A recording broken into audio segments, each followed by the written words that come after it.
Let me start. 1 minute. We can start at this. So with the formal introduction, we can start. Yes. A very good evening and pleasant good evening to one and all. Students and participants who are viewing this session in SIRC YouTube channel. This is Nitish Kannan, a CA final student. I will be hosting this session, this particular session on paper 8, the indirect taxes, which will be will be guided by CA Harihara Kumar sir. I would like to give a brief introduction about Harihara Kumar sir for the benefit of the students.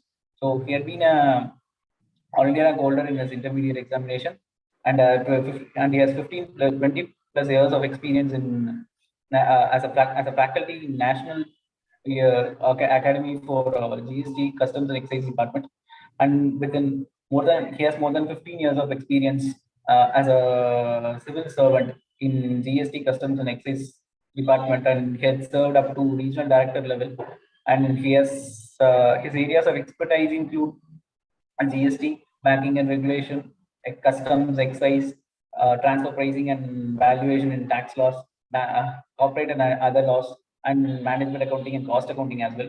Sir, I'd like to extend a very warm welcome to you to start the session. The virtual stage is yours now. Thank you. Once again, good evening to all. In this session, we are going to see the revision of various chapters in the work. Paper 8 IDT. Even though we can't see every chapter, I will concentrate on what are all the important changes that has taken place, which is applicable for your examination, which I will deal chapter-wise. Most of the important chapters I would like to cover. To begin with, we are going to start with supply. You are aware that Section 7 deals with scope of supply. And this provision says supply includes all forms of supply. For illustration, it says it can be a sale, barter, exchange, license, lease. Anything can be part of this concept of supply. Subject to two conditions. Basic condition is that this supply must be in the course of business. Number two, there must be a consideration. It must be in the course of business or furtherance of business. As far as this term furtherance is concerned, they have to refer some of the decisions of Supreme Court.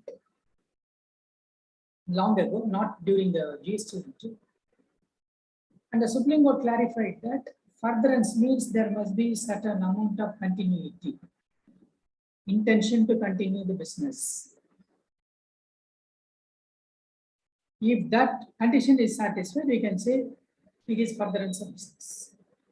And of course, we know what is consideration. Consideration need not be adequate. It should be something in that. And the term business has been defined, which you might have read. There are 8 provisions for this definition.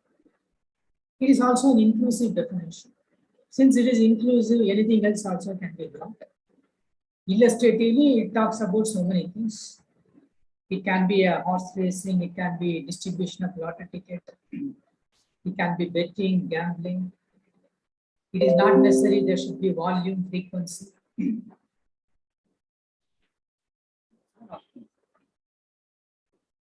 It could be, it is not necessary there should be volume or frequency. It is not necessary there should be a continuity. For example, casual tax paid may not continue the business forever. He may do the business occasionally also.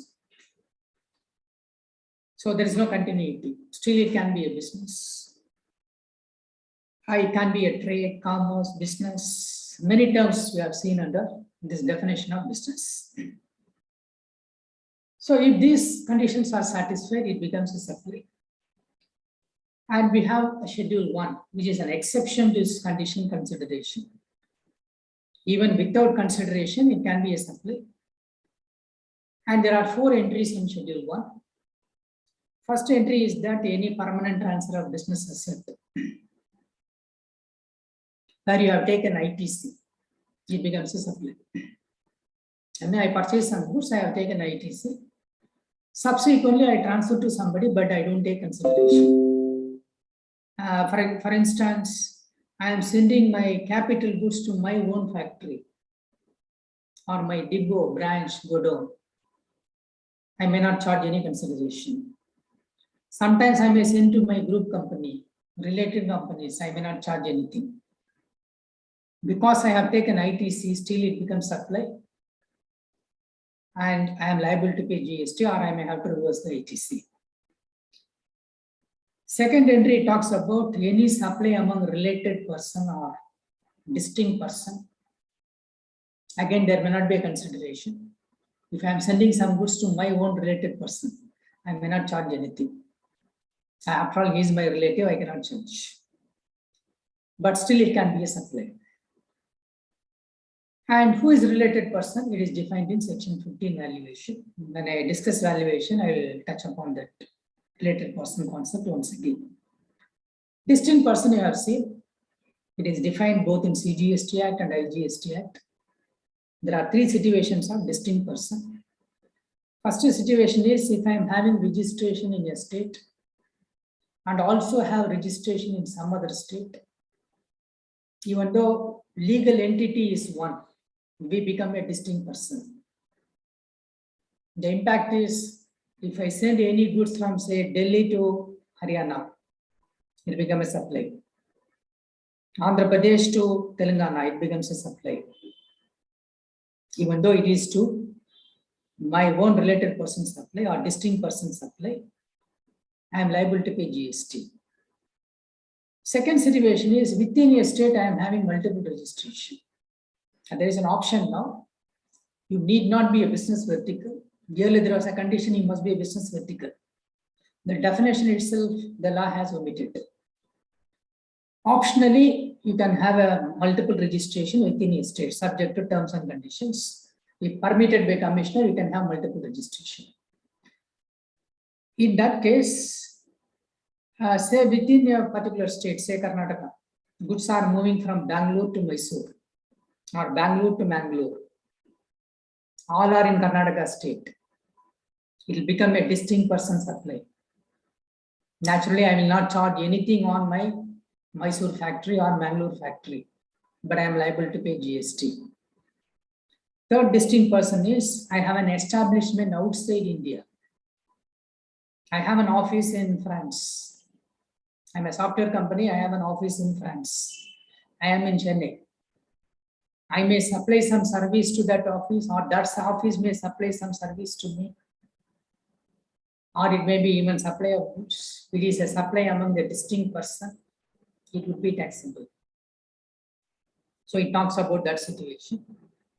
With one exception, it says, if any gift is given by employer to employee, and if the value does not exceed rupees 50,000 in a financial year, it is neither supply of goods or service.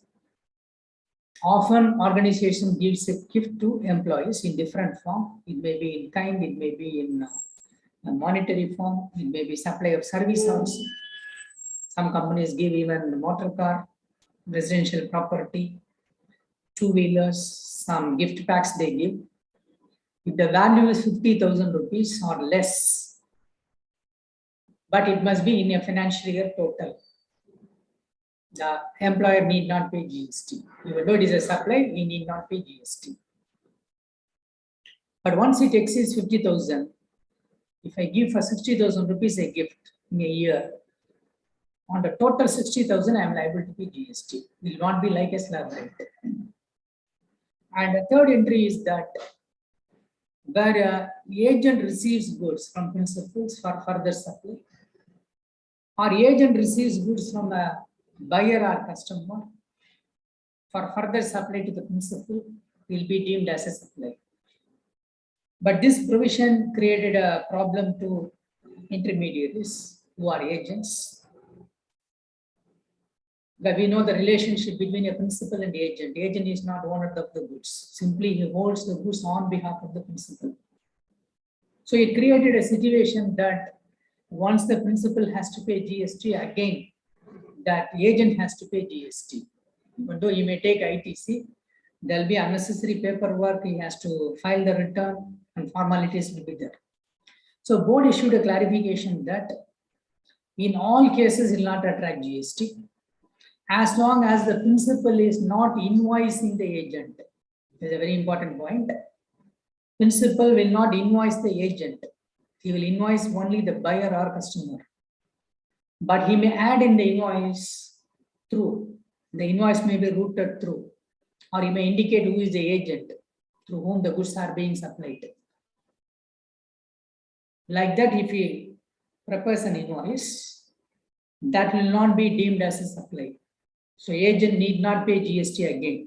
Principal will pay GST only once. Even if the agent stocks the goods, there is no problem. He may clear the goods from transporter and he may forward the goods. But still he won't be liable to pay GST on the goods. However, whatever service he provides as an agent, that will be liable for GST. So please note this important clarification. There may be a practical question on this. And the last entry is that if any service is imported among the related person or among the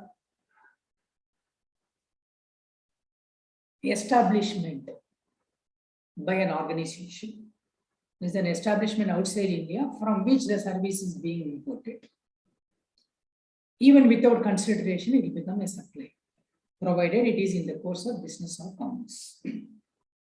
So these are the 4 entries you find even without consideration, it will become a supply. Now coming back to section 7, the next entry says, if any service is imported,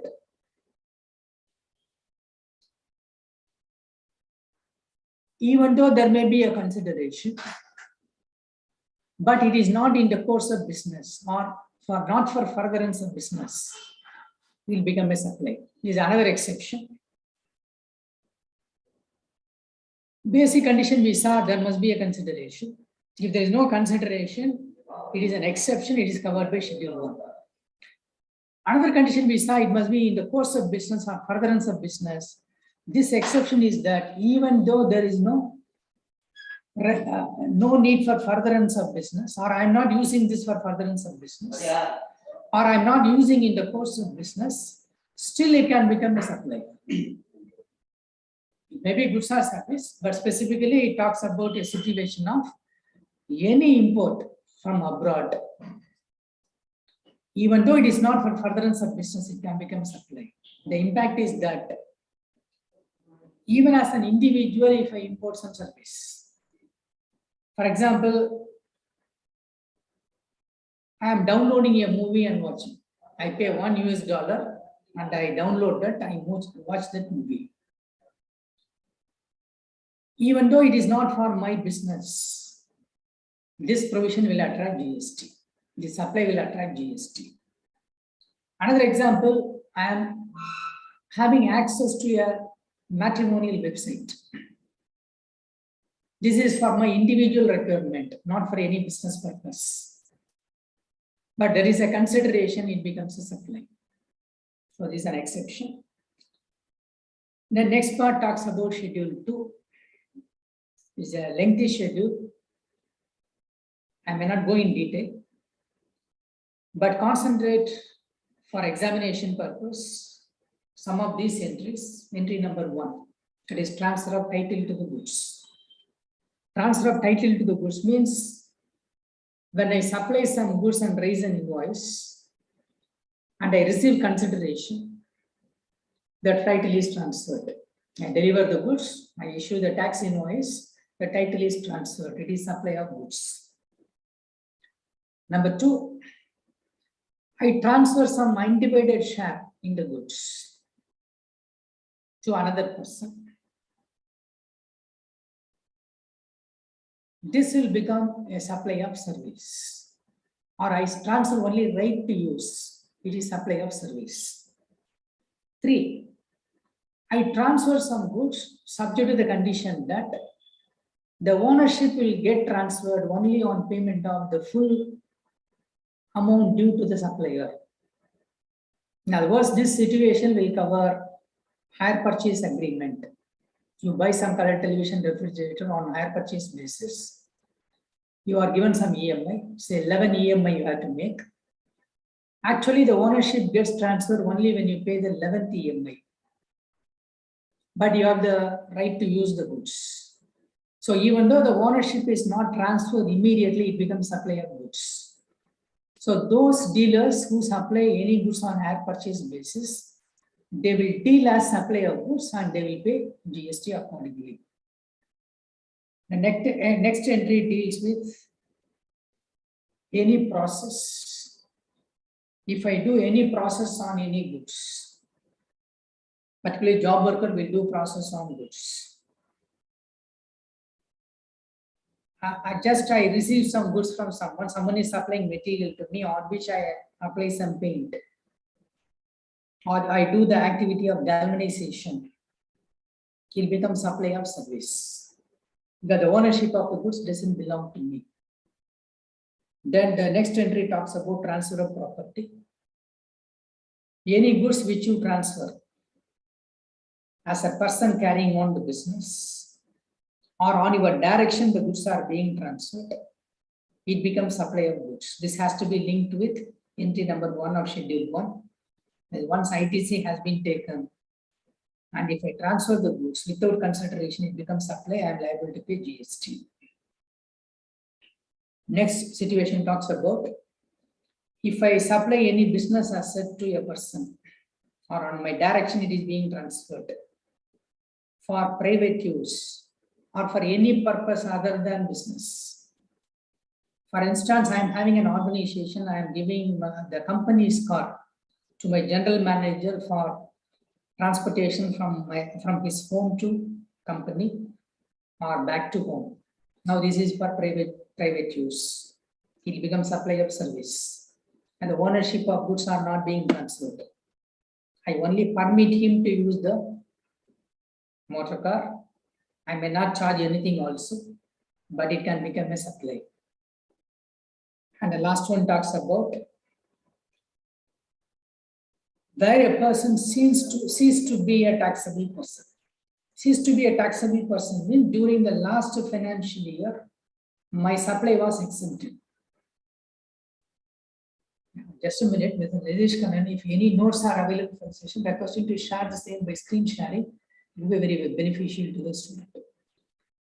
So I am not having any notes for this revision. Whatever PPT I have, it is for specific chapter.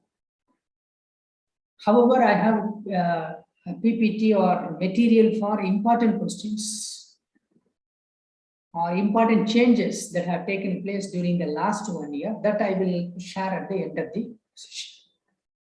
Okay. So for each individual chapter only I have PPT, not as a whole for this revision. With this clarification, let me continue. So a person cease to be a taxable person means till last year my supply was exempted. But in this year that exemption has been withdrawn. Or my goods were attracting nil rate. Now this year the government have levied 12% GST. Is a meaning for cease to be a taxable person. In that case, whatever business asset I had on the date of cessation, it will be deemed that it is in the course of business or furtherance of business.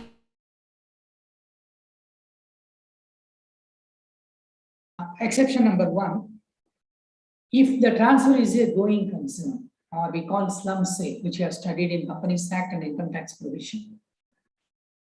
An organization or its factory or a division, as such it has been transferred to somebody for a consideration.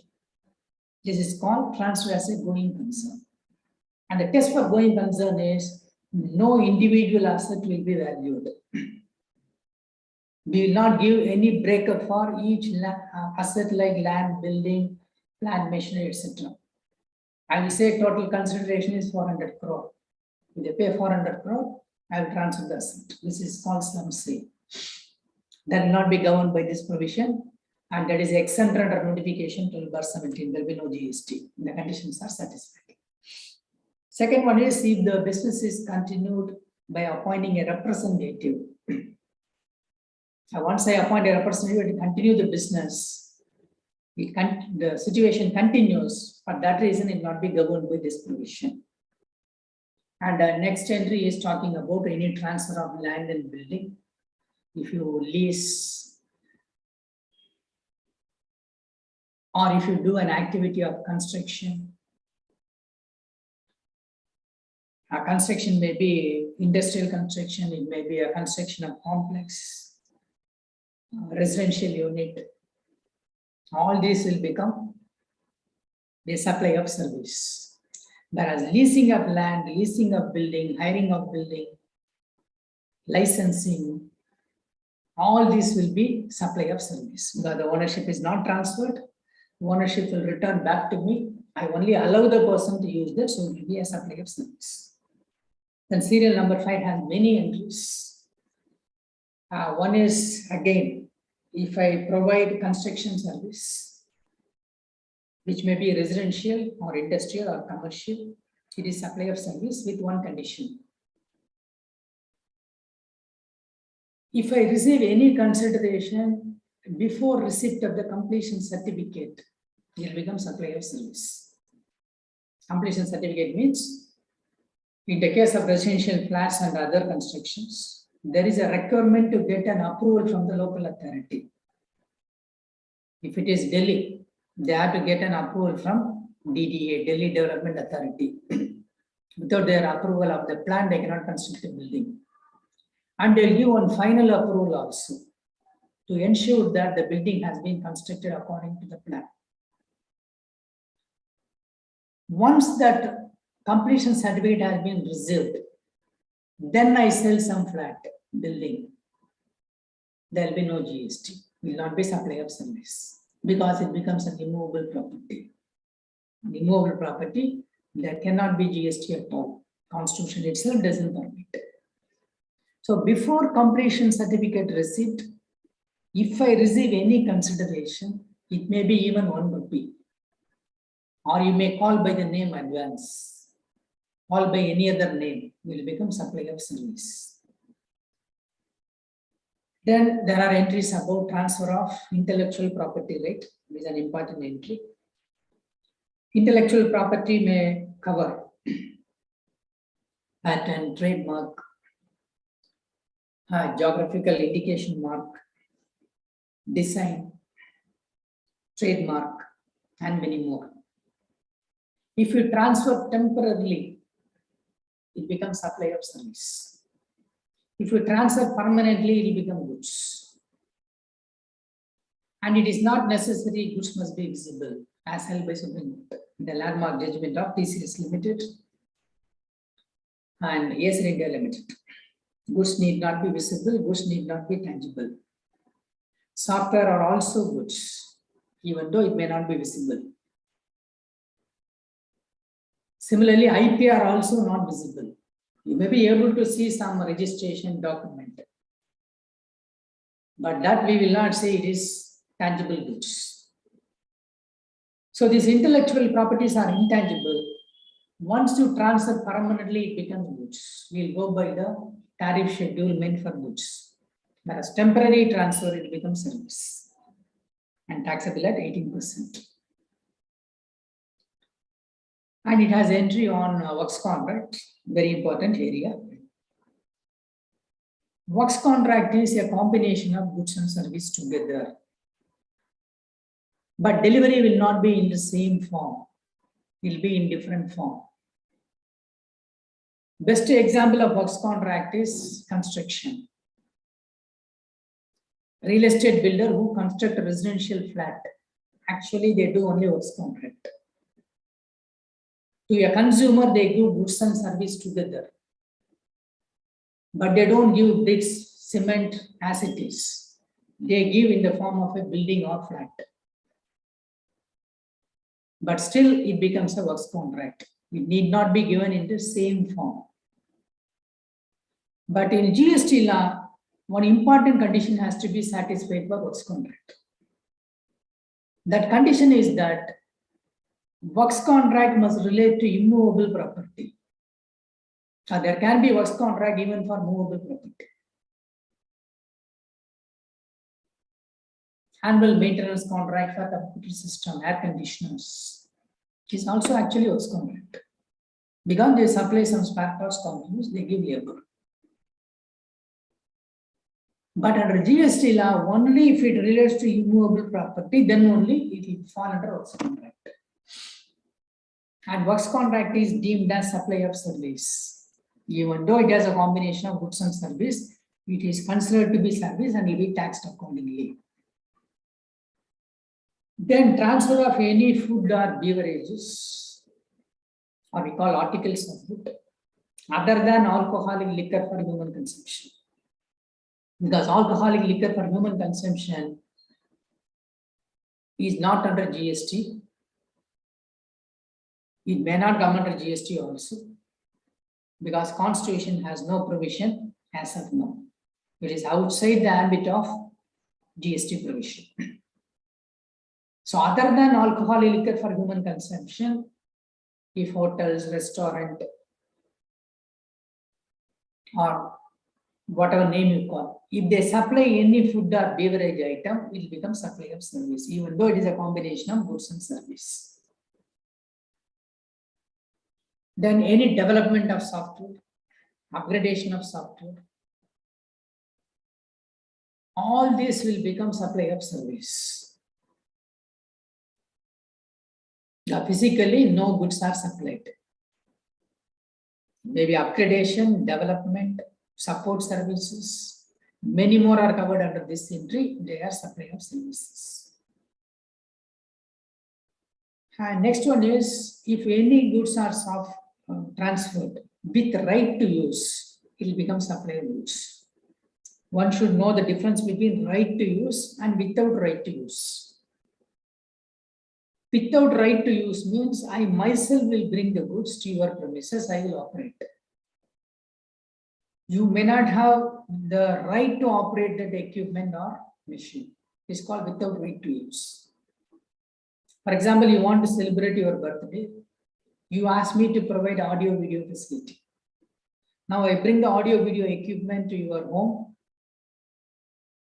maybe for say 2 hours or so. I operate the system. I take 2,000 rupees from you.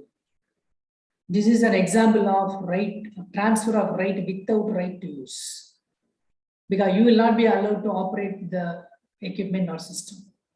The amplifier, speaker, whatever I bring, everything I will operate myself. Or I will put a person and operate. This is without right to use. Whereas in the case of right to use, say I may provide a car to you.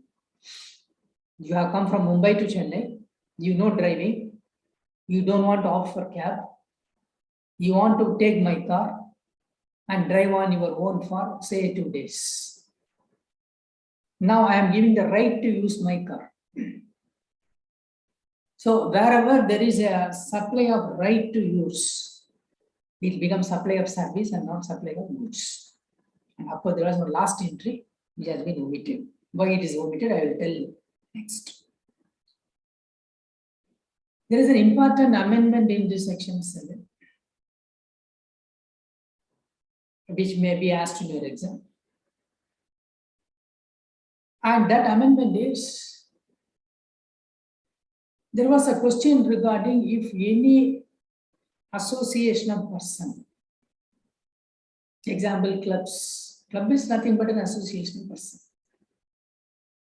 Even though some club may be registered as a society, registered as a company, basically it is an association of person. And supply is among club and members. Club to members or sometimes member to club also. In that case, there was a question whether it can be taxed or not. Right from the service tax regime, there was a dispute. And many high courts held that you cannot levy any tax at the hands of the club. Because any supply of goods or service by club to member is self-service only. Club and members are not different, they are one and the same. As I told, even if they have separate legal entity, like society, they will not become distinct person, they are independent, they are separate. So High Court held that you cannot tax. This view was affirmed by Supreme Court a few months back, or a year back. As a result, this amendment has been brought. Where the government felt that this Supreme Court judgment will have impact, even though it was a service tax regime decision, will have impact on GST. So what the government did, they brought an amendment which says any supply of or any transaction among, once they say transaction, it can be goods or service among club and member or association of person. Club supplies to member or member supply to club, it becomes deemed supply. Even though they are one and the same as will be Supreme Court, it will be deemed that it is a supply and it is taxable. Then the next question came, when this amendment has been made, what about the period from 1717, the date on which GST law was introduced? Then they inserted an explanation which says, it is deemed that this amendment has been inserted from 1717. That means it is having retrospective effect. So there may be a practical question, giving a situation, this situation has arisen during say 17 or 18. An amendment has came in say 21, where it is applicable for that period. Yes. So wherever any notice has been issued, demand has been raised, or even demand has been confirmed, in all those situations, it is having retrospective effect, taxable. So now the government has legalized and nullified the Supreme Court judgment. Now all clubs are taxable. Members also, if they make any supply to club, it would be taxable. And next entry talks about Schedule 3. Heading is neither supply of goods or service. In simple terms, non-taxable supply. It is similar to a negative list, which we had in service tax regime. And these entries are, I may go a little faster. First one is where any service has been provided by employee to the employer in the course of the employment, it is not taxable. Like every employee actually providing service to employee, for which the consideration comes in the form of wages or salary. But government don't want to tax that, so it is under the negative list. Second one is, it has 3 entries. Members of the parliament, legislative assembly, legislative council, municipality chairman, etc. Actually, they provide service, and the consideration is maybe in the form of fee, salary, any name you use. It will not be supply. Any fee charged by court, tribunal. We go to ITAT, Income Tax Appellate Tribunal, SISTAT, GST Tribunal, even though yet to be operationalized. Central Administrative Tribunal, Arbitration Tribunal, many tribunal we have come across. When you go to tribunal, you pay some fee because they provide service to you, but not taxable. And there's an explanation which says, when we use the term court, it includes High Court, Supreme Court, District Court. Since it uses the word includes, you can bring any other court like civil court or some other court. So all courts, if they charge any amount, it won't be taxable. Then any person holding an office under the constitutional provision, for example, Chief Election Commissioner, Chief Vigilance Commissioner, They also receive remuneration, non-taxable. And any person appointed by central government, state government as a chairperson, chairman, director, chairman of ISRO, director of such organization, they receive remuneration, non-taxable. Then betting, gambling, lottery. Betting, gambling, lottery are taxable, whereas other actionable claim are non-taxable. You know what is actionable claim? A legal demand, not supported by any security. Lottery ticket not supported by any security. Betting, gambling not supported by any security. Government don't want to tax all actionable claims. They want to tax only three: betting and gambling, because they are illegal. In countries like India, it is illegal. Some countries they are legal. So government don't want to encourage. But lottery ticket distribution, the government wants to tax. Lottery ticket as such will not attract GST, but distribution of lottery ticket will attract GST. Next, land, building, subject to serial number 5 of schedule 2. Already we saw serial number 5B, that is construction, residential, industrial, commercial projects. Subject to that, building won't be taxable. Land is immovable property, not taxable. Then services like cremation, mortuary, burial, transportation of deceased person. These are non-taxable. And two more entries we added. This by an amendment in 2019. But there was a situation consequent to a CBSE circular, GST may have to be paid twice. One situation is goods are supplied from non-taxable territory to non-taxable territory. I am in India, I am placed with an order by a person in Singapore. He wants some goods which is not available in India. Now I am procuring the goods from Australia and transporting directly from Australia to Singapore. And is not entering into India.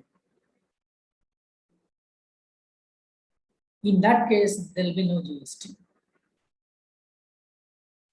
Otherwise, there is a situation because as a supplier, I am in India. And if I go by IGST Act, place of supply provision, there was a situation of paying GST. So to avoid that, this entry says if the goods move from non-taxable entry to entity, territory to non-taxable territory, entity to entity, which is nothing but foreign country. Even though the importer is in India, goods are not entering in India, it will be taxable. And next entry has two provisions. One is warehousing, which you have studied in customs, section 57 to 73A. 18 sections you might have read, which has been added in your syllabus a year back. Earlier it was deleted, now it is applicable. I say added because the entire provision has been revamped 2 years ago. So you have read what is warehousing. As an importer, temporarily you put the goods in your warehouse. But when the goods are in warehouse, you can transfer to somebody else. Not physically. I will enter into a contract for sale.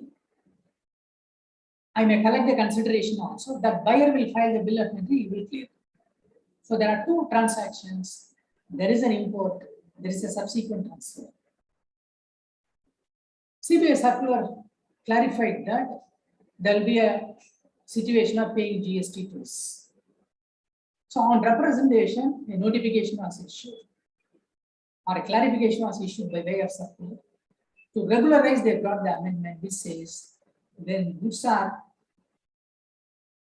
put in a warehouse and subsequently transferred, it will not become transferable.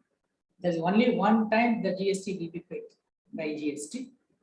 Second transaction will not attract GST. Next situation is high sea sales. High sea sales means a sale that takes place beyond 200 nautical miles into the sea. Beyond 200 nautical miles Up to 200 nautical miles, we say it is exclusive economic zone. Beyond 200 nautical miles, it is called high seas. It is common to every country. No country can claim ownership in that place. If any sale takes place there, in that case, the importer may transfer the goods to somebody when the goods are in high seas. But actually, it is not necessary. When the goods are in high seas, I have to enter into a contract. Any time before filing bill of entry, if I enter into a contract with another buyer, it can be deemed as a high seas. So there was a situation of paying GST twice. So this provision says GST is payable only once. So that is the importance of these two entries in the schedule. And finally, section 7 says central government may notify certain activity to be carried by municipality or panchayat. They notify only municipality or panchayat under Article 243 GRW. Whatever public activity they carry on as per the constitution, it won't be a taxable supply. Neither taxable as goods or services. There is another exception. So this is the broad idea of the concept of supply. It's fundamental and foundation. Without this, it may be difficult for you to go to any other chapter. That's why I spent longer time on the concept of supply. Next, let us move to valuation. You may have a compulsory question linked with exemptions and ITC. Or there may be a optional question. There is a descriptive type part. There also you may get a question on valuation, which is dealt under section 15 of the CGST Act. GST is payable on transaction value. Transaction value means price paid or payable. Payable because there may be a credit sale, so they use the term payable. And it has to satisfy two important conditions. First condition is that the supplier and recipient should not be a related person.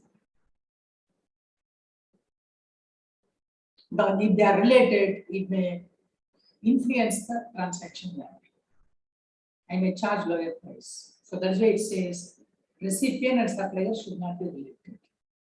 Second condition is that price must be the sole consideration. Sole consideration means single consideration. I should not charge anything extra, or I should not receive any money. I should not receive anything in kind also from my buyer or recipient. Then I can say price is the sole consideration. If anything comes extra from my recipient, the transaction value will be rejected. So the two basic conditions to be satisfied to accept transaction value. And if these two conditions are satisfied, whatever you indicate on the tax invoice will be accepted for payment of GST. The next part of this section 15 says transaction value shall include all expenses, cost, commission, cost of distribution, selling and distribution, advertisement, publicity, after sales warranty charges. These are only illustrative. Don't get the impression they have stated what is included. They have given some examples. Everything you have to include, all costs are included. Whatever name you have. What you need not include, the provision says clearly, that is GST, CGST, SGST, GST, compensations is. It's not talking about IGST because that is governed by IGST. So for examination purpose, we can take that IGST, CGST, SGST, UTGST, compensations need not be included. But any other tax or levy is included. Example, you go to Inox to watch a movie. See the ticket, it will say GST say 12%, this much. Entertainment tax 14.4%, levied by local authority or municipal corporation. Now to calculate this GST, you have to take into account this entertainment tax also. And the provision says all taxes and levies are included, except, as I told, this GST.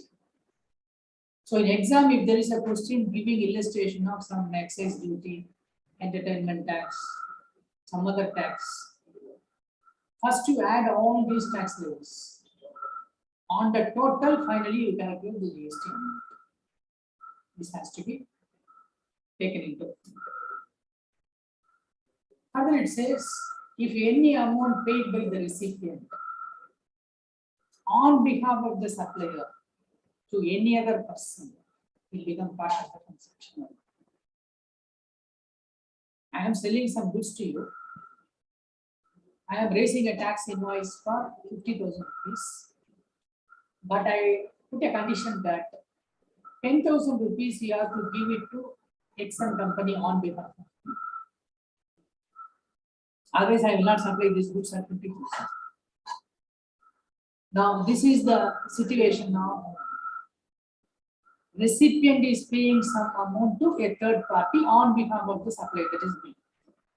It is to be included in the transaction value. Now, actually, I am able to give GST on 50,000 plus 10,000, 60,000. Price is not sole consideration of sale.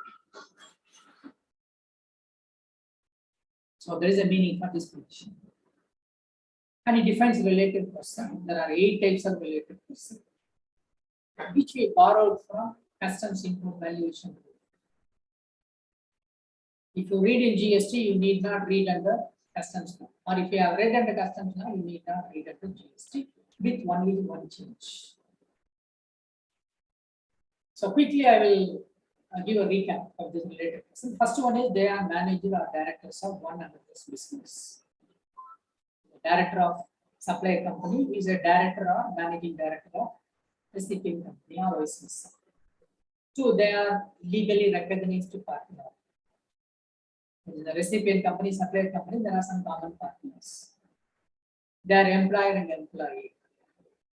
Supplier is employer, recipient is employee, or opposite.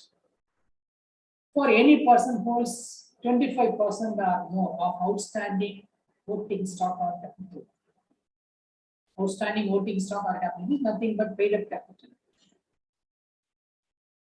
If any third person holds 25% or more in both the supplier company and recipient company, supplier company holds 14%, recipient company holds 11%. Now it becomes 25% or more. Now supplier and recipient company become 25%. 5. Supplier controls the recipient directly or indirectly. Next, recipient controls supplier. That control also can be direct and indirect. Next, a third person controls both. There is one person Z. Z is controlling XYZ Private Limited and M&P Limited. Both the companies he is controlling. But we ask how they can control directly.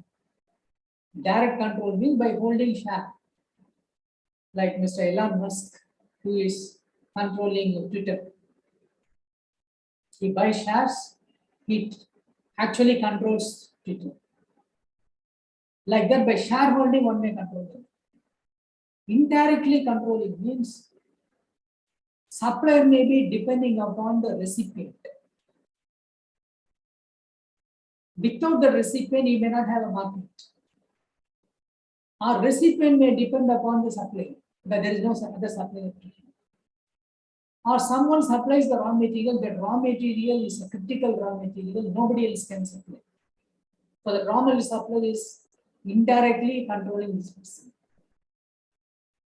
So maybe by administratively or through marketing, financially, one may control indirectly another person, they become a related person. And lastly, it says they belong to same family. For examination purpose, the last entry is important. What is the meaning for saying family?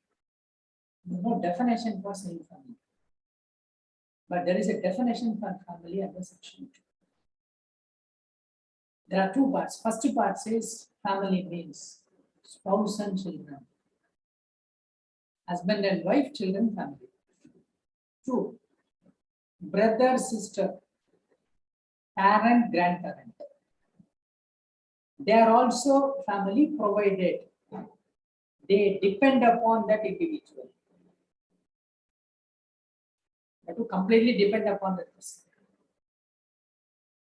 Any other related person, which you might have read in Companies Act, Income Tax Act, will not be related person for list, or they will not fall under family, like aunt, uncle, daughter-in-law, son-in-law, father-in-law, mother-in-law. They will not come under this condition. Now it talks about only brother, sister, parent, grandparent. Provided they depend upon this person, they will become family. So if there is any supply among as defined in the family definition of CTST Act, it will become a related person. It is not the 8 related person. Now these provisions are to be read with valuation provisions. We have rule 27 to till 34 or 35.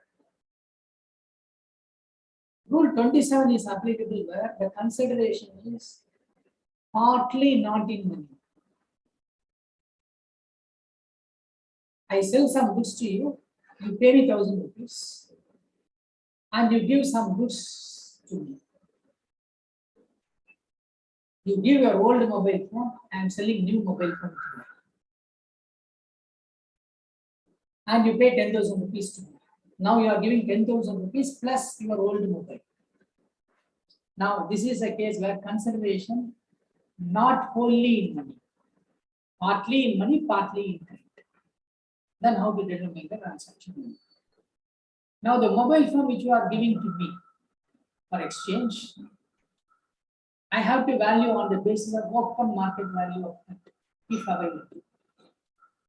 If open market value not available, I go for goods of like kind or quality. These terms are defined. What is open market value? What is goods of like kind or quality? Not possible, we will go to rule 30 or 31, which you will see later. It's a last resort, we will go to those rules. So this rule we apply wherever consideration is not fully in money form. 28, if you make any supply to related person or distinct person, maybe goods or service both. 27 is also applicable for both goods and service. Then in that case, the provision says we will go by open market value again. Not available, we will go for goods of like kind or quality. Otherwise, we will go to rule 30 or 31. But what is important for your exam is there are two provisions. One provision says if I make any supply to related person or distinct person, and that person is not again supplying to related person, the transaction value can be accepted. It need not be distinct. Or if any goods I supply to you, in turn you supply to related person, you have ITC. Valuation need not be distinct. When there is an ITC, you don't have any incentive to evade tax. So even if I undervalue the goods and supply to a related person, as long as the related person is having ITC, it has no impact. The other provision, what actually it says is, if I make a supply to related person, again that person is not paying related person, making supply to related person, whatever price at which the goods have been supplied will be deemed that it is open market value. And 90% of that supply value, as I supply to you, in turn you supply to other person. 90% at which you supply to other person will be taken as transaction value at which tax has been paid. But you may not get much questions in related person concept because of these two provisions have been completely diluted. So as such, related person may not have any impact on revenue to the government. 29. Supply through agent. In the case of supply through agent, you see at what price the agent supplies goods to the goods. Same like goods of like quantity. They supply, we take that price. But anyway, as I told, as long as the invoice by principal is not on agent is not going to pay GST. So we need not much worry about this when we go to also. Rule 30. This provision uses a costing principle. You don't have open market value, you have no goods supply kind of, you are unable to determine the transaction value. We'll apply costing principle. It says you take 110% of cost of production or manufacture or cost of service or cost of acquisition, which means cost of production or manufacture. But you have read under costing principle, cost of production is different, cost of manufacture is different. If you add administrative overhead, then only you get cost of production. But due to some clarification issued by CBIC under excise law, here they actually mean cost of production and not cost of manufacture. So you have to take into account even administrative overhead and arrive at the cost of production at 10%. 10% is notional profit margin. Actual profit may be more or less. It may be even loss. Loss means you will not reduce. In every case, you will add flat 10% on the cost of production. That will give you a transaction. Cost of service. Determining cost of service, we have difficulty. Reason is costing has not developed to determine the cost of every service. And foreign trade policy, we are having 161 tradable services. But if you see the costing principle, we have costing only for jobs, which we call job costing. Then operating costing for transport industry. Like that, for very few service industry, we have costing technique. So it gives an option. A service provider can opt for Rule 31 directly instead of Rule 30. Only service provider, not supplier of goods.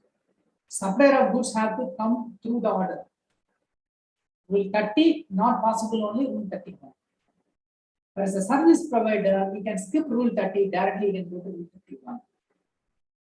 Concession is given to the service provider. Cost of acquisition, because it may be on account of some amalgamation, transfer of division, etc. That situation will arise. You have to arrive at the cost of acquisition. On that, you have to determine this. Rule 31. It is a residuary rule. To meet a contingency situation, suppose you could not apply the above rules. Rule 30 would not apply. It is left to the proper office of GST. He will determine the value, not arbitrarily. He will determine the value which is consistent with these rules, consistent with the Act, that is Section 15. In other words, he may combine one or more rules. He will determine the value. That is reciprocal. For example, someone is supplying some goods which will be used in ocean or sea. It will be put on the sea itself, but it is not an immovable property. And it is not possible to determine the cost of that supply. Cost of production could not be determined. Because after the use for some time, it may be purchased back by the supplier.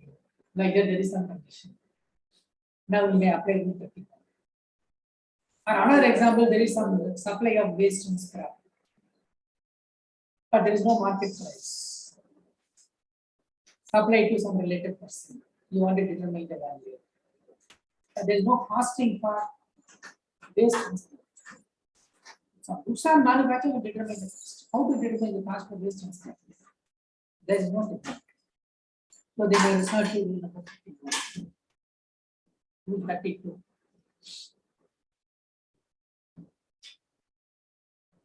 In between there is rule 31A. With reference to lottery ticket diversification, the value will be taken as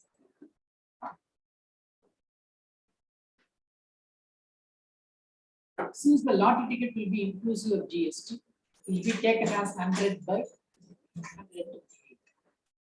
But there were two rates of GST for lottery ticket.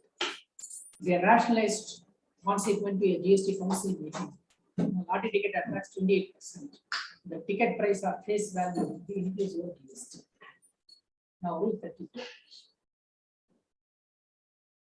Section 15 itself says central government can prescribe certain valuation principles. If such principles are prescribed, you have to follow those principles to determine the construction value. And this provision talks about some of the supplies, service supplies. One is transfer of currency, when you convert one currency into another currency, dollar into pound into euro, or you convert a dollar into rupee or rupee into dollar.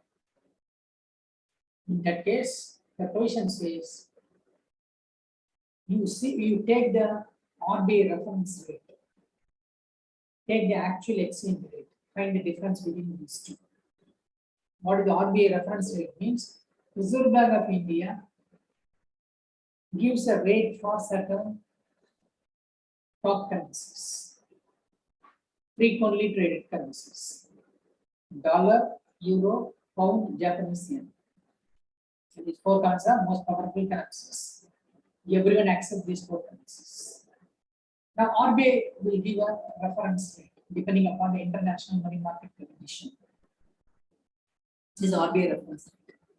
Actual rate is the rate at which you convert the currency. Find the difference, multiply the quantum of currency. That is your transaction value. Suppose there is no RBI reference rate. Then how to determine? The provision says you convert both the currencies. If it is both are foreign currency, you convert to Indian currency. See the Indian currency amount. Take the highest amount, which will be the transaction value. And further, it gives an option that is a slab rate also for conversion of currency, depending upon the amount of currency converted. So accordingly, you can see what is the value. So all this principle determines the value. But if you exercise that option, you cannot change the option during the financial year. By 1st April, you have to exercise the option, you have to continue in the option till 31st March. Next year only you can see change the option. Then for air travel, there is a provision. Depending upon whether it is domestic travel or international travel.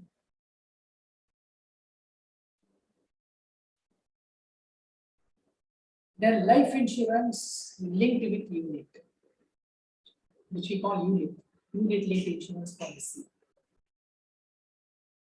Life insurance has no GST. Life insurance has GST. That investment component cannot be levied GST. It cannot become a supplement. Now it is a combination of both. How to determine the value? The provision says first year, 25% of the total premium will be taken as assessable value or taxable value. Second year onwards, 15% will be taken as taxable value.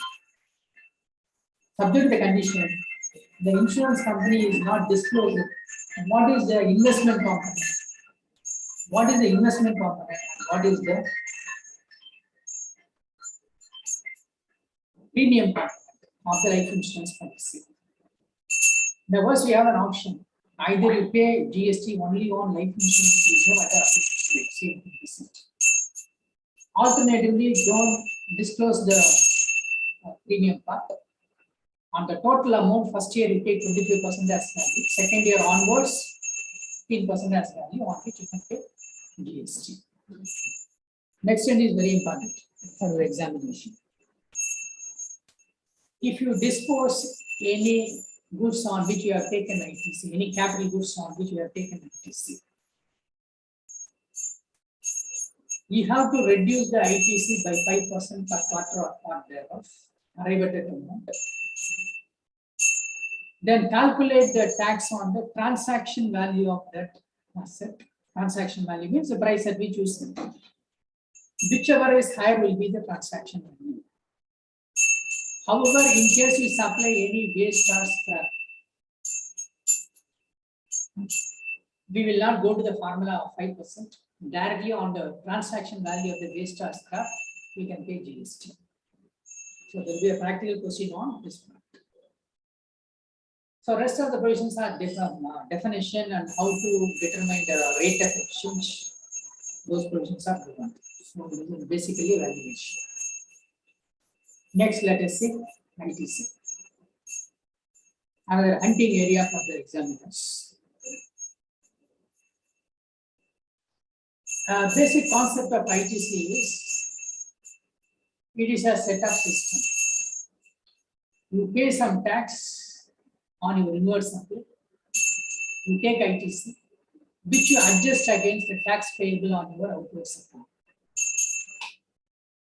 So this is a setup scheme, or we call it is an adjustment scheme.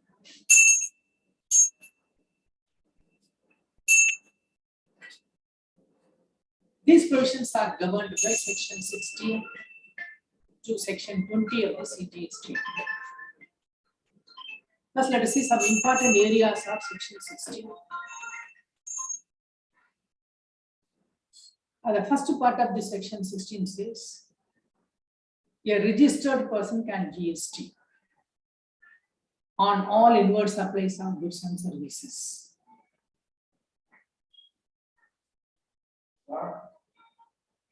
Provided following basic conditions are satisfied. And whatever tax he has paid, he can take credit in the electronic credit ledger. And these basic four conditions are that, number one, you should have received the goods or service in your premises.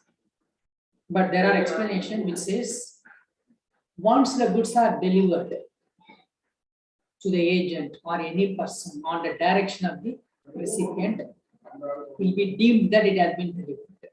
You need not wait till the goods are received into your premises. And for services, it says where any services supplied on behalf of to any person on behalf of a person, it will be deemed that the service has been supplied to the person who placed the order. Next condition is that the supplier should have paid the GST.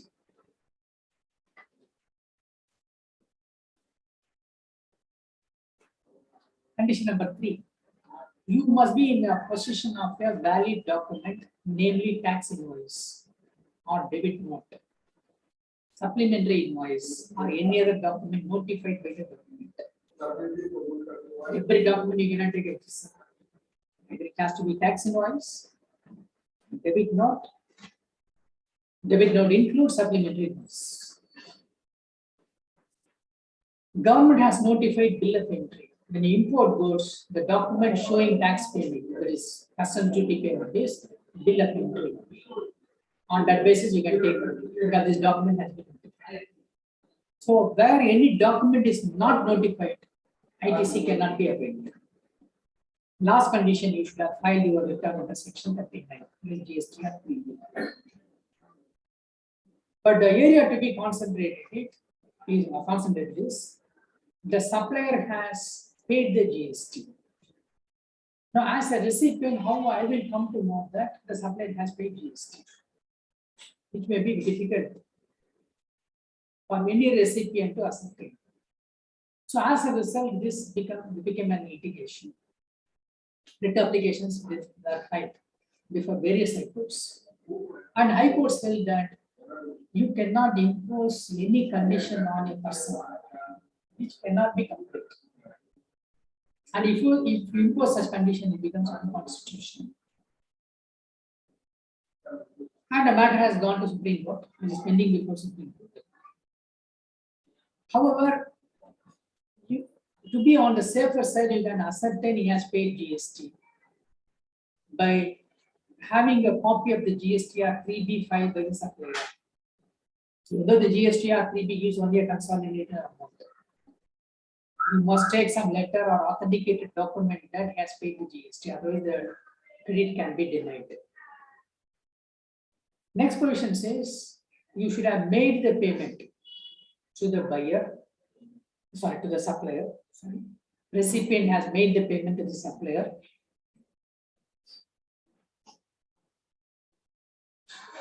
within 180 days from the date of invoice. Check the date of invoice also, calculate 180 days. Within 180 days, as a recipient, you have not made payment to the supplier, whatever ITC has been taken, it must be reversed.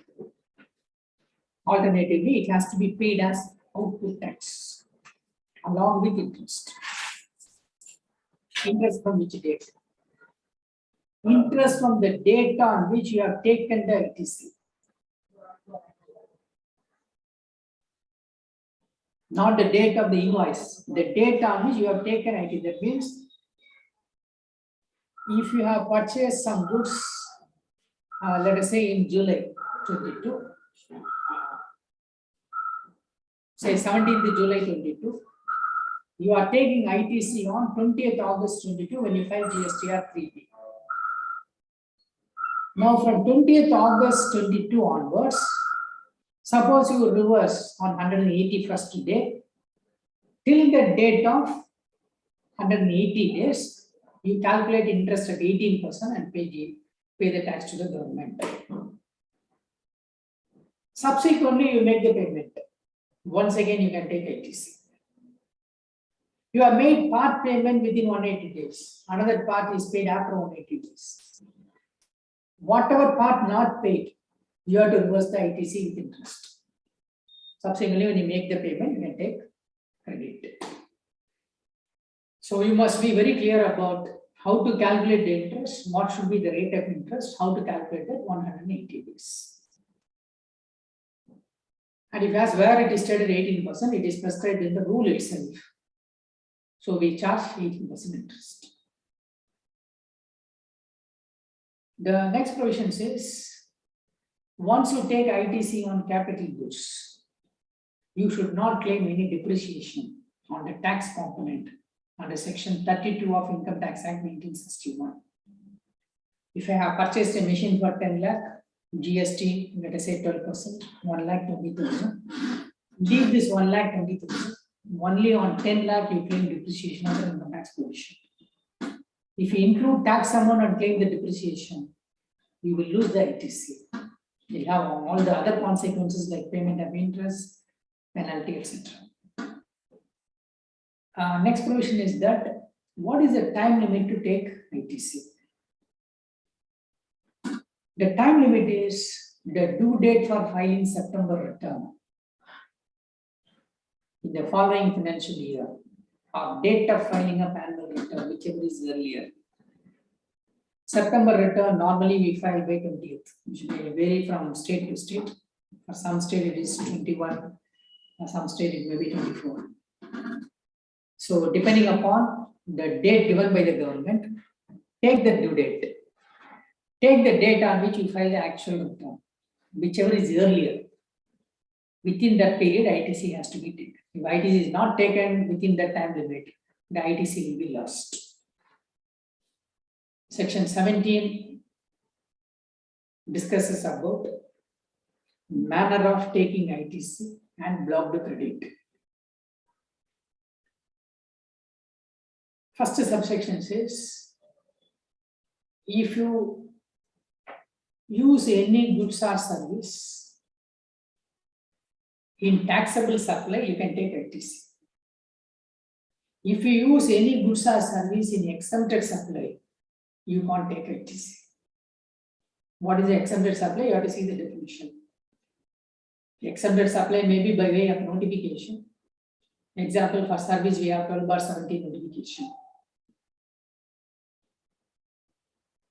Under that notification, some services are being exempted. So we say it is exempted by notification.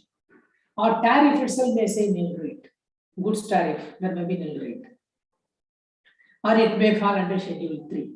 All these we call exempted supply. For any reason, no GST payable is called exempted supply.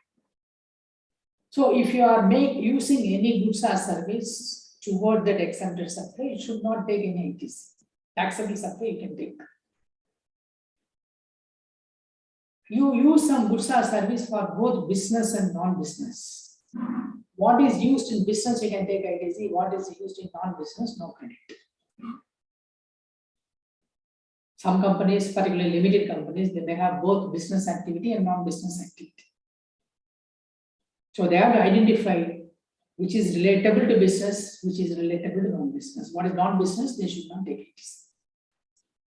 But in case your goods and services are commonly used in exempted and taxable, business and non-business, then central government will prescribe rules. According to the rules, proportionate ITC has to be lowest. That question we'll say afterwards. Then it discusses about blocked credit. Always you get a question. It may be in scenario-based MCQ, or it can be a compulsory question or independent question. Mostly compulsory question or scenario-based question may have this ITC blocked credit. Briefly, I will tell you some entries. First entry bars ITC on motor vehicle used for transportation of passengers, which is having capacity up to 13 persons, including driver. I mean 12 passenger plus driver 13. Any motor car like a Maruti Dzire, Etios, Toyota motor vehicle, even some van type of vehicle which may have seating capacity of only 12 plus one driver, ITC is barred with 3 exceptions. 1, you are engaged in transporting passenger. Your business is transporting passenger, like Ola, Uber, or cab operators, they'll be able to take credit. 2, you make similar supply. Similar supply means I buy motor car from Maruti Suzuki Limited. I am a dealer in motor car. I am selling to customer. If I am engaged in similar supply, I can take ITC. 3, I am parting driving skill. I can take ITC. Without motor car, I cannot give that training to customers. So I can take ITC. The next, vessels and aircraft, no credit. Again, exceptions, 4 exceptions. 1, I am engaged in similar supply. I buy aircraft and I sell to customer, I can take credit. I am engaged in transporting passenger, Indigo Airlines, Air India, Silk Air. They need aircraft to transport passengers. So they buy Boeing, Airbus, they can take credit. 3, imparting navigating skill. Ship will be navigated in the sea, for which there are training schools. So they buy some ship to give that skill, they can take credit. 4th one, imparting flying skill. There are clubs who train on flying aircraft. They buy flight, and they train the people, they can take credit. Next entry is vital entry, practical question is possible. Any service by way of general insurance repair service or after sales service relating to this vessel, aircraft, motor vehicle, no credit. With 3 exceptions. One exception is already we saw exception for taking credit on motor vehicle, vessel and aircraft. That is, you are imparting training, or you are engaged in similar supply, or you are transporting passenger. That person can take ATC on the general insurance, repair or maintenance after sales service. 2. General insurance company can take ATC. 3. Manufacturer of motor car can take ITC on this after sales service or authorized service, station service, general insurance service. So these exceptions are important. Next entry, it contains many provisions: food and beverages, outdoor catering, health and fitness service, cosmetic surgery, plastic surgery, leasing or hiring of motor vehicle, vessels, aircraft, life insurance, no ITC. However, the provision says, if a person is engaged in similar supply,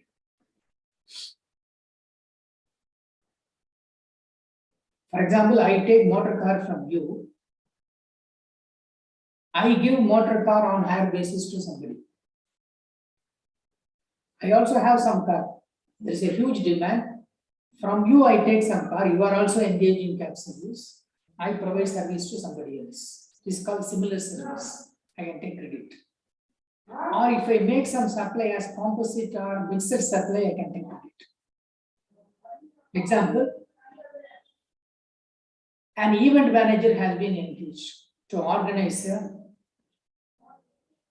program for, say, ICAI.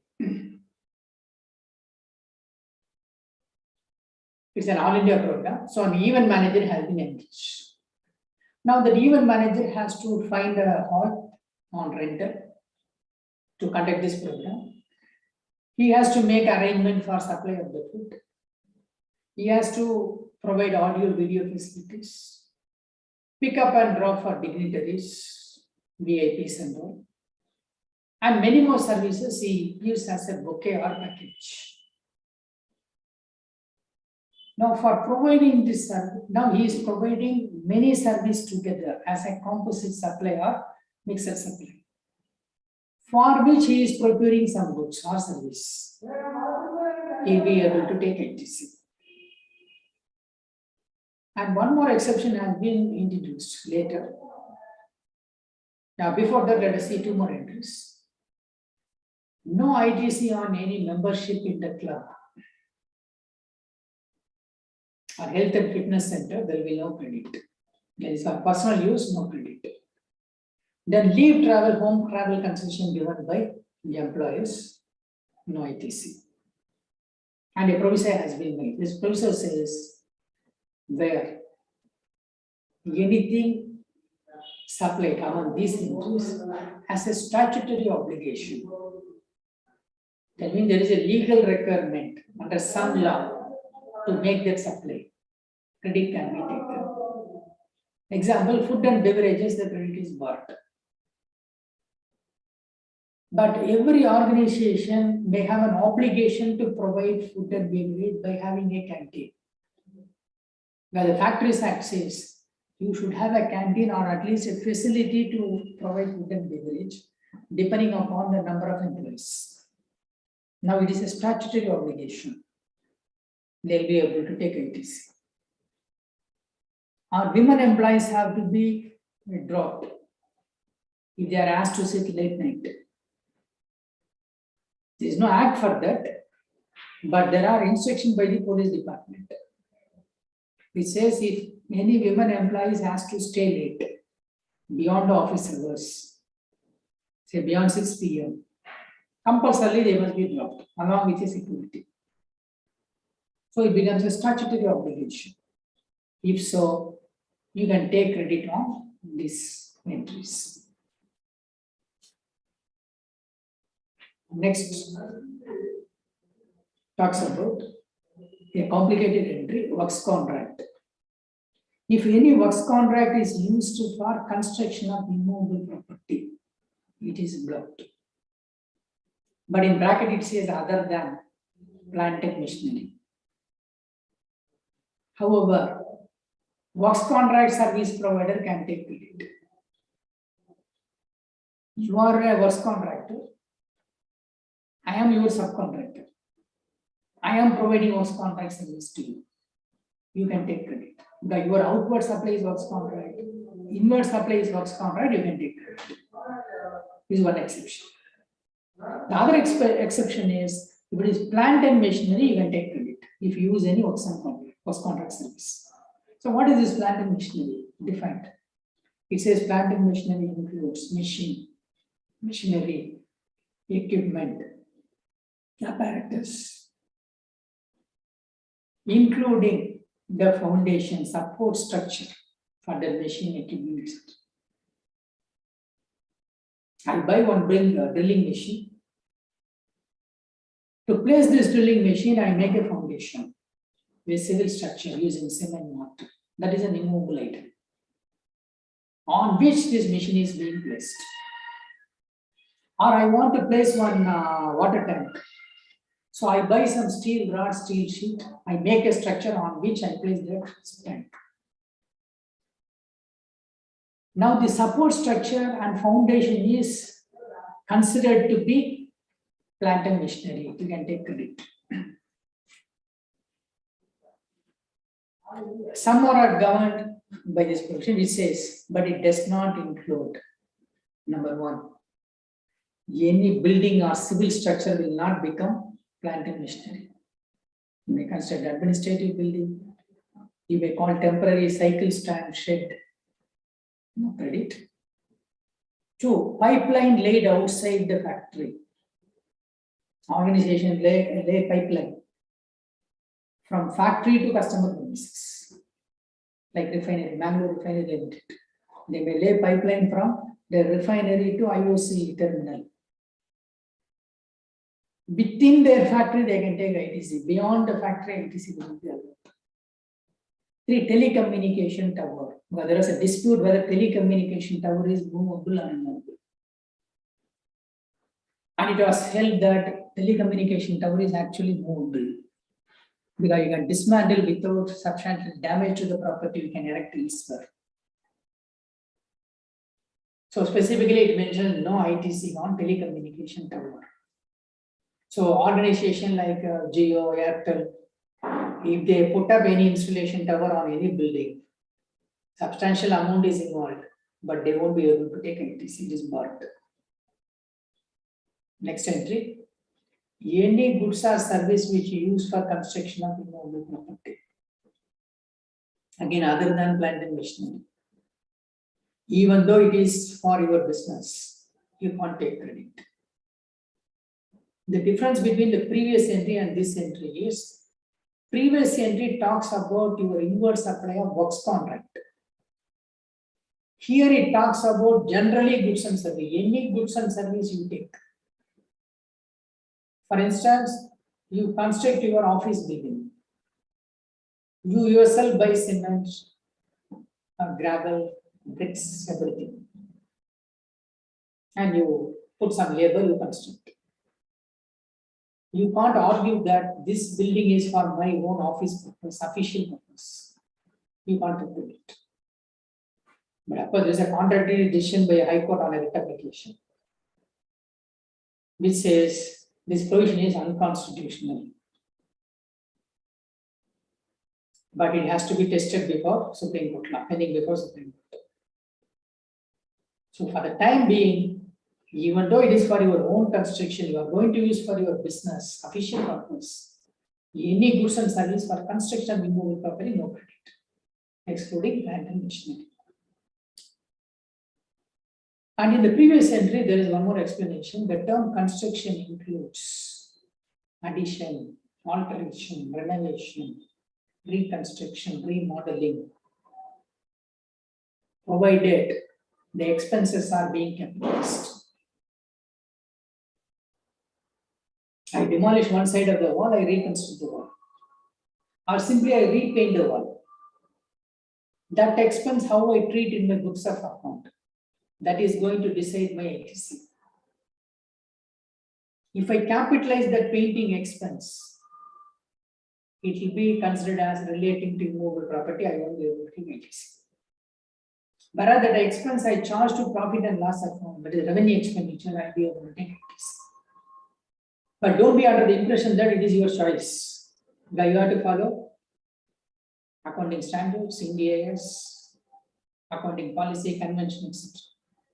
So that will not permit you to treat something which is capital expenditure as revenue expenditure. So once it is capitalized under any provisions of the law, some other law, you will not get the ITC. It will be deemed that it is related to construction. So be very clear about these two entries for ITC. Next, any goods you have lost, stolen. Goods may be lost due to natural causes, flood, earthquake, hurricane. It may be lost due to other than natural situation. Theft is a situation of other than natural. So specifically they have put the word stolen. Then it continues. Anything you write off in your books of accounts, any goods you write off in your books of accounts, because they use the word goods, it can be capital goods, it can be your raw material component goods, you write off. Maybe because it is obsolete, non-moving, slow-moving. Well, again, there is an obligation. And a CARA auditor has to report that also, whether the company has made provision or not, or whether they have written off or not. Otherwise, your profit is overstated or understated. Loss is understated. So once it is written off, you want to take ITC at reverse. Anything you give as gift, sample, there is no consideration. A basic condition we saw under section 7. Supply means there must be consideration. The only exception is schedule 1. But for that, there must be consideration. So gift I give out of love and affection. I don't charge anything. Trades give sample to consumer so that they'll buy more quantity in future. So there's no consideration, no ITC. Next, if you buy anything under section 10 deals with compensation scheme. We have 10(1), we added one more 10(2)(a), 2 compensation schemes. The compensation scheme bars ITC at the hand of that compensation dealer, at the hands of the recipient also, the ITC is barred. So if my intention is to take ITC, I should not buy any goods or service from any compensation dealer.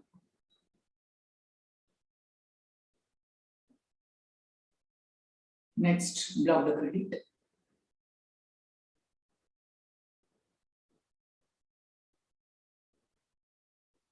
If you pay any tax under section 74 or section 129 and 130 of the CGST Act, ITC not allowed. In particular, you should know 74. It links section 74. 74 provides for issuing show cause notice where tax not levied, short levied, or erroneously refunded by reason of fraud, willful misstatement, or contravention of the law with the intention to evade payment of tax. It is 74. If these elements, fraud, etc., are not present, notice will be issued under section 73. So under section 74, if a notice is issued, you pay the tax and you collect the tax from your recipient. Your recipient won't be able to take ITC. The government don't want to encourage tax evasion. So you cannot pass the ITC to your buyer. This is discouraged. 129 deals with seizure. 130 deals with confiscation. In those cases also ITC is blocked. So these are the major entries under section under block the credit provision. Section 80. This provision deals with ITC under special circumstances. Questions are possible. Let's ignore first entry because it is relevant as on 1770. Now 4 and 5 years over. So we can ignore that. Next one is that you are switching over from exemption to taxability. Or you are switching over from composition scheme to regular scheme. Till last year, I was under composition scheme. This year, I have opted out of composition scheme, or I am not eligible for composition scheme. Till last year, let us say 31st March 22, my goods were exempted under a notification. But from 1/4 onwards, 1/4/22 onwards, the government has levied 18% GST. This is called switching over from exemption to tax payment. In those situations, the provision says, you see what is your input stock. On that input, how much GST you have paid. You take credit. Similarly, see WIP, work in progress or work in process, in which how much input content, how much GST paid on that, proportionately you take ITC. What is your finished goods stock? How much input contained therein? Proportionate ITC you can take. Capital goods based on a formula. A percentage is prescribed. That percentage is 5% per quarter or part thereof. You reduce from the ITC amount, balance you can take credit. Why they allow this credit means this is like a transitional credit. Why they allow this credit means now onwards you are going to pay GST, so you are allowed credit. And earlier you are under exemption or composition scheme. You are not eligible for ITC, so you are not allowed. The next part talks about opposite to this situation. Now, before that, there is one condition for taking credit in this input, WIP and other stuff. Your invoice must be within 1 year period. And then you have to go backwards. If I am going to take credit today, all my inward supply invoice must be within 1 year. But again, this was questioned before High Court. Some High Court held that this provision is not legal. This matter is also pending before Supreme Court. So that is a condition to be satisfied. Next provision is opposite to this situation. Last year I was paying tax. This year I am exempted. Last year I was not under composition scheme, liberal scheme. This year I am under composition scheme. Then the provision says, quantify the input contained in WIP, input contained in finished product, proportionate credit you have to reverse. But no longer you are going to pay GST, so you reverse the ITC. If there is any balance, it will lapse. Then in the case of capital goods, as per CGST rule, you have to see what was the life period, total life period. What was the life period for which the capital goods were used? What is the leftover life period? But we will not go into the actual life period of any capital goods. It is taken as 60 months, 5 years. Any capital goods. Actual life may be even 25-30 years. But for this purpose, we'll take only 60 months. And we'll see how many months it has been used. And we apply the formula C/60 into ITC. 60 years, that's 16-month period, thumb rule. How much ITC taken? The C is what is the leftover period. For example, I used some capital goods for 3 years, 2 months, 25 days. Now calculate how much period left over. So now 1 year, 4 months, 5 days.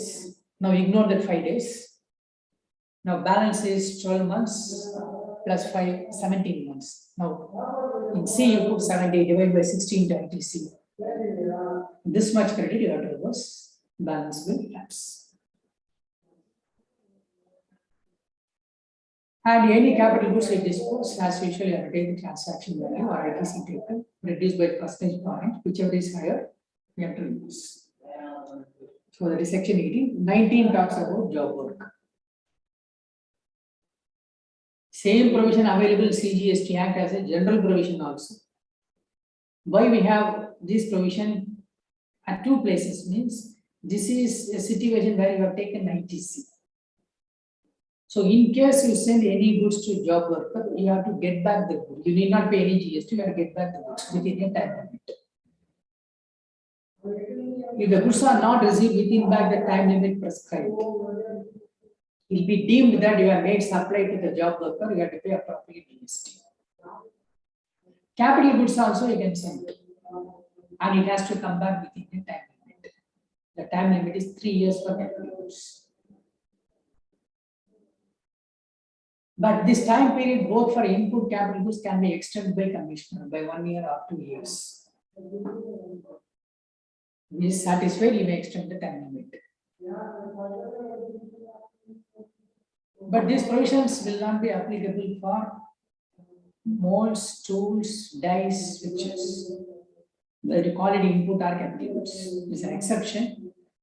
It need not be brought back within the time limit given for inputs or capital goods. You need not reverse the ITC. No other consequences or liability, even if it is not brought back from the job worker within the time limit. But in job work, the other possible questions are who has to pay GST if there is waste and scrap. If the job worker is registered under GST, he will pay GST on waste and scrap. If he is unregistered, the principal has to pay GST. As if he has made the supply of waste and scrap, GST is paid. Next question may be whether job worker has to register compulsory. Not necessary. If he is within the threshold exemption of 20 lakh for service provider, his job charge he need not register. Otherwise, has to register, he has to pay GST only on the service component. He will not include the goods value. So registration is not compulsory for job worker. So these are the main areas in ITC. The other possible questions are, one is composition scheme.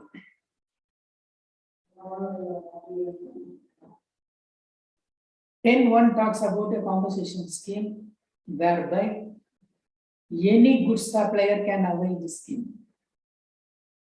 except goods, namely ice cream, eatable ice, tobacco and tobacco products, aerated water. One more we added aerated water. Those who supply these goods are not eligible for composition scheme. Any other goods supplier can have composition scheme. As far as service provider are concerned, only one service provider is eligible for composition scheme, which is restaurant service. Other service provider cannot come under this section 10(1) composition scheme.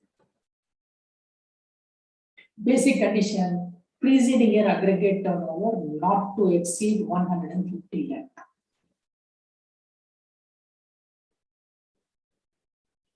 Aggregate turnover, see the definition. Accordingly, it has to be determined. And once he crosses 150 lakh, in the subsequent year, he will use the composition scheme. But current year, because last year I didn't cross, this year I availed the composition scheme. I will continue in the composition scheme till I cross 150 lakh. Immediately on crossing 150 lakh, I'm out of the composition scheme. I have to pay normal tax. And I might give necessary intimation through GST portal. But many changes were brought later, which are important for the exam. One change is that there was a representation from the trade. You cannot find a person who is only supplying goods. Necessarily, you may have to give some service. For example, dealers of consumer goods, television, refrigerator. He may have to provide transportation, make delivery.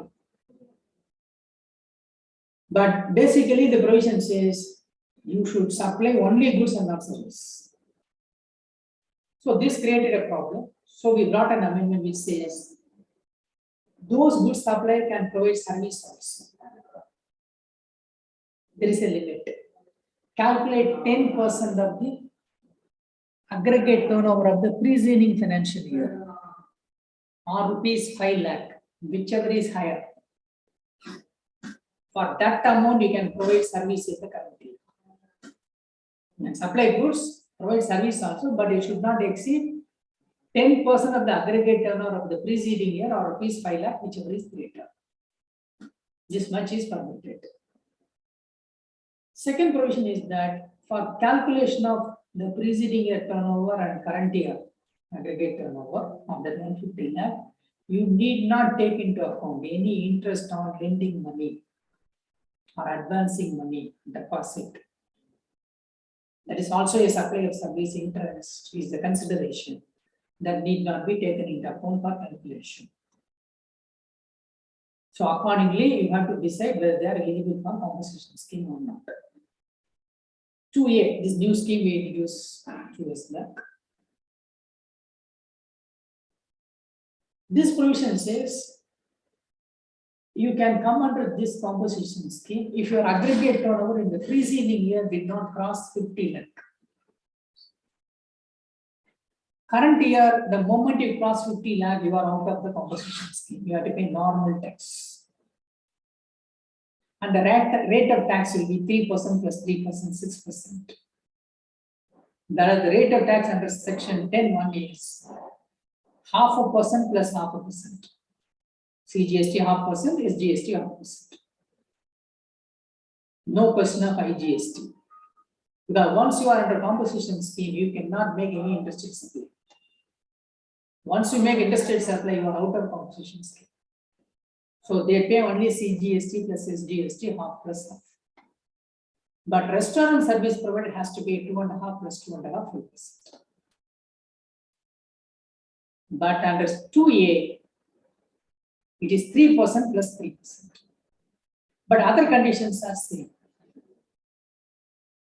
For example, interest on deposit advancing money will not be included. Scheme is not applicable for ice cream, edible ice, tobacco products, aerated water. No ITC.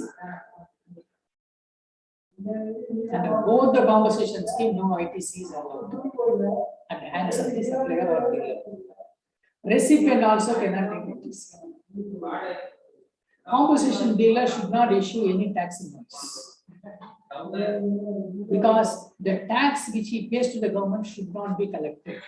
That 6% or 0.5% plus 0.5% or 2.5 plus 2.5, he should not collect. He has to pay out of his pocket. So recipient cannot take ITC.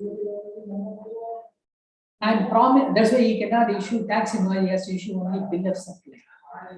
And bill of supply should prominently indicate composition dealer not collecting the tax, so that the buyer or consumer is very clear that the tax has not been collected from him.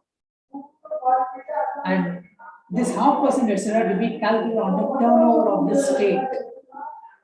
Note this important difference. For eligibility, it is 150 lakh, 50 lakh, we go by aggregate turnover. Whereas for calculation of the tax amount, we go by the turnover in the state. So read the definition of the turnover in the state. And most identical, there is a marginal difference. Note the difference so that easily you can remember in the exam. On that turnover, you apply this rate of tax. So compensation scheme are likely to get a question. The next, exemptions. Compulsory question will club the exemptions, valuation, ITC mostly. A single question may carry 14 marks. You will be asked to calculate output tax liability, ITC, What the net tax liability? Merely if you know only valuation and IDC provision, you won't be able to take NTC.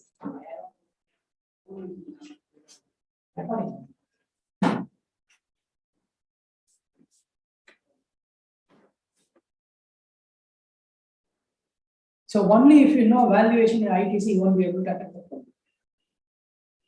And I have seen many students lose marks because of this exemption, particularly supply of services.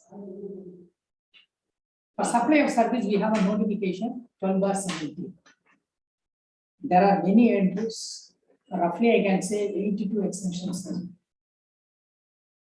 But I know very well it is very difficult to remember every exemption notification in the examination. So from exam point of view, I can tell you some of the notifications which you must remember. I don't say you don't read other exemptions. I'm telling which exemption you concentrate most. Concentrate particularly on those exemptions which is based on amount. Frequently asked in the exam. Well, the exemption is based on certain amount limit. There may be 9 or 10 entries. Now, for example, short-term accommodation. That is largest hotels, which gives room on rental basis. Exempted provided it does not exceed ₹1,000.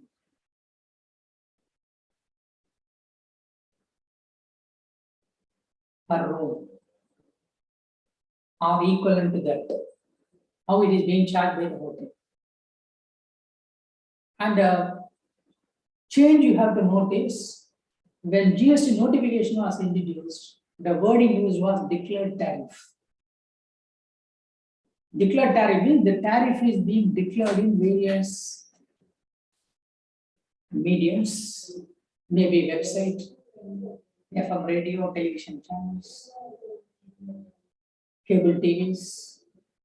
Sometimes it may be displayed on the table itself. By many medium it is being informed. This is called declared tariff.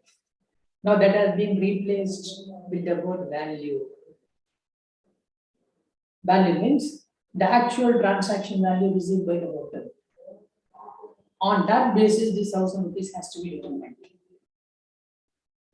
Of course, this section has been now withdrawn. Yes, for academic interest, I am telling, but for examination purpose, it is taxable. So it is based on amount. Next important entry, service provided by a non-profit entity or a trust.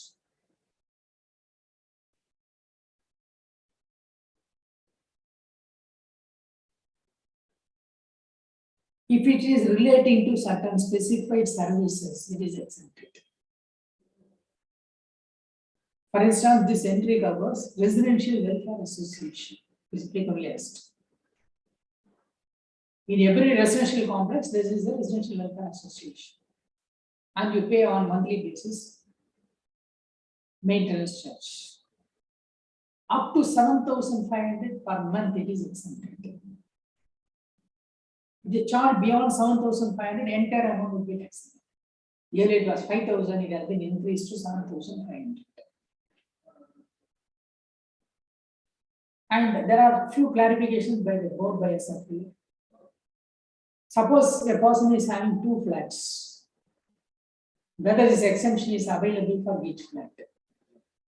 Yes, it is available for each flat. It is not for a person. For each flat, this limit 7,500 will not attempt GST. Now, some residential welfare associations charge beyond 7,500, but their aggregate turnover is within 20 lakh, where they have to take registration and pay GST. No, they are within 20 lakh.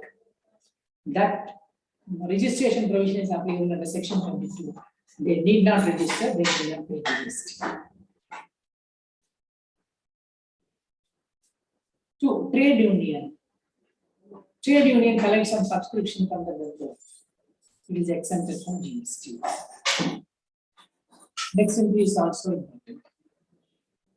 Any person providing any religious ceremony. It could be any religion. We may call priest. Somebody may call father. So that person is providing some religious service. Whatever amount he collects, it has no GST. But the next entry says, when the service is provided by religious places, maybe temple, church, mosque, gurudwara, or any other place, religious place. This religious place also provides some facility to pilgrims. There is a limit for exemption. And the entry says, nothing contained in this notification is applicable. If it is for conducting religious ceremony in your hall, 10,000 and above per day will not be covered in this notification. You have to read the words carefully. Somewhere they will say in excess exempted. Somewhere they will say from this amount is not applicable to this exemption. So since they say this provision is not applicable 10,000 and above, it means exemption is only up to 9,999 per day. I have seen temples and all will have a big hall in which they perform marriage. And the temple may charge a fee. If it is up to 9,999, no GST. Then some religious places may have rooms for pilgrims. First, there it says 1,000 and above is not covered by this notification. So if they charge rental 999 per day exempted. Further, this notification says there are religious places which may have some commercial places, shops, which they may give on winter. You go to some temple in Madurai, you find hundreds of shops, which is given by the temple trust. In that case, it should not exceed rupees 10,000 per month. If it is 10,000 and above, taxable. If it is 9,999 per month, it is exempted. So this entry will be important. Next, entry to zoo, tiger reserve, exempted. Entry to amusement park. Amusement park like MGM, water park, theme park. Entertainment. There is a limit, 500 rupees. That means beyond 500 will be taxable. Up to 500 is exempted. There may be some condition, you have to go through that condition. Then incubating. Incubating means new generation entrepreneur. They have an exception. There is an amount. Their aggregate turnover not to exceed. They don't use the word aggregate. Their turnover not to exceed 50 lakh in the preceding year. Current year also exemption is only up to 50 lakh. And this exemption is available only for 3-year period from the date of inception. So it's based on that. So like a few more entries are there that you have to go through. Then service provided to government. Important. Basically 2 exemptions. One exemption says if you make any supply of pure service to any central government or state government and some specified authorities, including local authority. If the activity is a public activity, it is exempted. But what you should know is what is meant by this pure service. There may be a 2-mark question, what is pure service? Now, here the term service, but what is the meaning of this pure service? Simple definition of pure services is not defined in CGST yet. The understanding is that pure service means you don't supply any goods and service together. You give only service. Example, a chartered accountant provides only service. He will not supply any goods. An architect will not supply any goods. Even though on a paper he may give drawing. He gives only service. Management consultant service gives only consultancy service.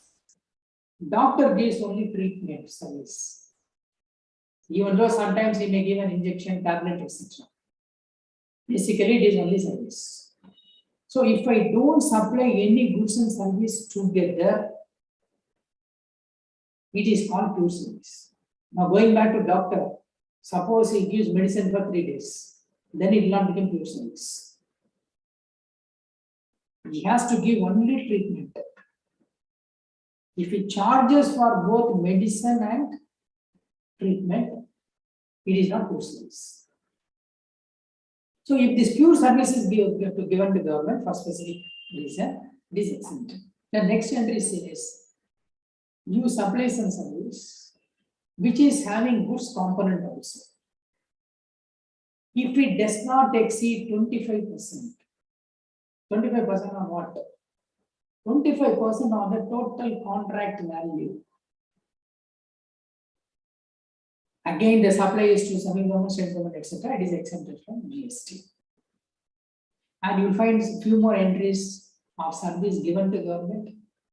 Then service by government is also important. Government is providing service. Exempted subject to terms and conditions. But basic exclusions are service provided by postal department. Exempted except speed post, speed parcel post, agency service, and life insurance service. Transportation of passengers. Service provided to aircraft or vessel within the port or pressing there, that is outside the port. And next is important. Any service provided other than to business entity. If it is to business entity, taxable. Other than business entity, exempted. There is another entry, service provided by government, which may be in the form of birth certificate and other certificate. Anything legally recorded certificate is issued, it is exempted. And any service provided by government where the consideration does not exceed rupees 5,000, it is exempted. Read those. And more particularly, we have added some more exemptions in the year 21. You take 20 also, preferably. 20 and 21. 22 up to April 22. What are all the new exemptions added? Questions are quite possible. Be sure that you read that. If not, I will start the material by tomorrow on this exemption alone. You go through it. So exemption is important, thoroughly to be revised. Next, registration. One question is possible. There are many changes in the chapter registration. We know very well, we have a threshold provision, which is also called threshold exemption. If you are supplier of goods, if your aggregate turnover does not exceed 40 lakh, you need not register. When it was 20 lakh, we increased to 40 lakh. But not across the board, we increased to 40 lakh. Option is given to states. If they want to increase from 20 to 40, they can. Some states would not have increased. For example, Telangana would not have increased. Kerala would not have increased for some reason. But maximum may be 40. Service it is 20, but actually it is 10 for special statistics. Others it is 20. But again, if any state wants to increase to 20 lakh, they can take the prior permission of the GST Council, they can increase the limit. This is called threshold exemption. But once you have taken registration, in spite of the fact that you are within the threshold exemption of 20 lakh or 40 lakh, right from 1 rupee or GST. You can't say that even though I have taken registration, I am within the limit of 20 lakh or 40 lakh. Once you take registration, right from day one, you are liable to pay GST. And the threshold exemption is not applicable for some goods like ice cream, etc. That also is in the list. Then read about compulsory registration. First, register compulsory. Those who make interstate supply should register compulsory. Now, this 20 lakh, 40 lakh threshold exemption is only for suppliers within the state, intrastate. So you have to ensure that you don't make any interstate supply if you want to claim this exemption. This exemption is not available for e-commerce operators. E-commerce operator have to register compulsorily. Then who want to make TDS, TCS, they have to register. Casual taxable person not eligible has to register. Non-taxable person, non-resident taxable person has to register. So read the compulsory registration. Next important area is cancellation, suspension. You may have every probability of getting a question on this. Many changes have been made. You know when registration will be cancelled. If I contravene any of the provisions of the Act or rules, my registration has been cancelled. It can be cancelled. If I discontinue my business activity, it can be cancelled. If I don't file return for a continuous period, continuously 6 months I have not filed the return, my registration will be cancelled. If it is quarterly return, if I don't file for 3 quarters continuously, registration can be cancelled. If I don't start the business within 6 months from the date of receipt of the registration, it can be cancelled. These are some of the situations in which normally registration can be cancelled. But the new provision was, we introduced one rule 221A last year. Under this provision, your registration can be suspended. If you are jurisdictional officer, that is superintendent or assistant commissioner of GST, State Department or Central Department, he finds a discrepancy in your outward supply and inward supply reported in your return, GSTR1 return or related returns. He can issue a notice to you in specific form GST REG31. And within 30 days, you have to reply. Reply for the anomalies disclosed by the proper officer, discrepancy or anomalies.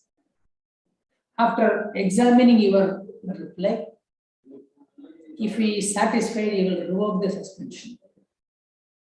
If he is not satisfied, he will cancel your registration.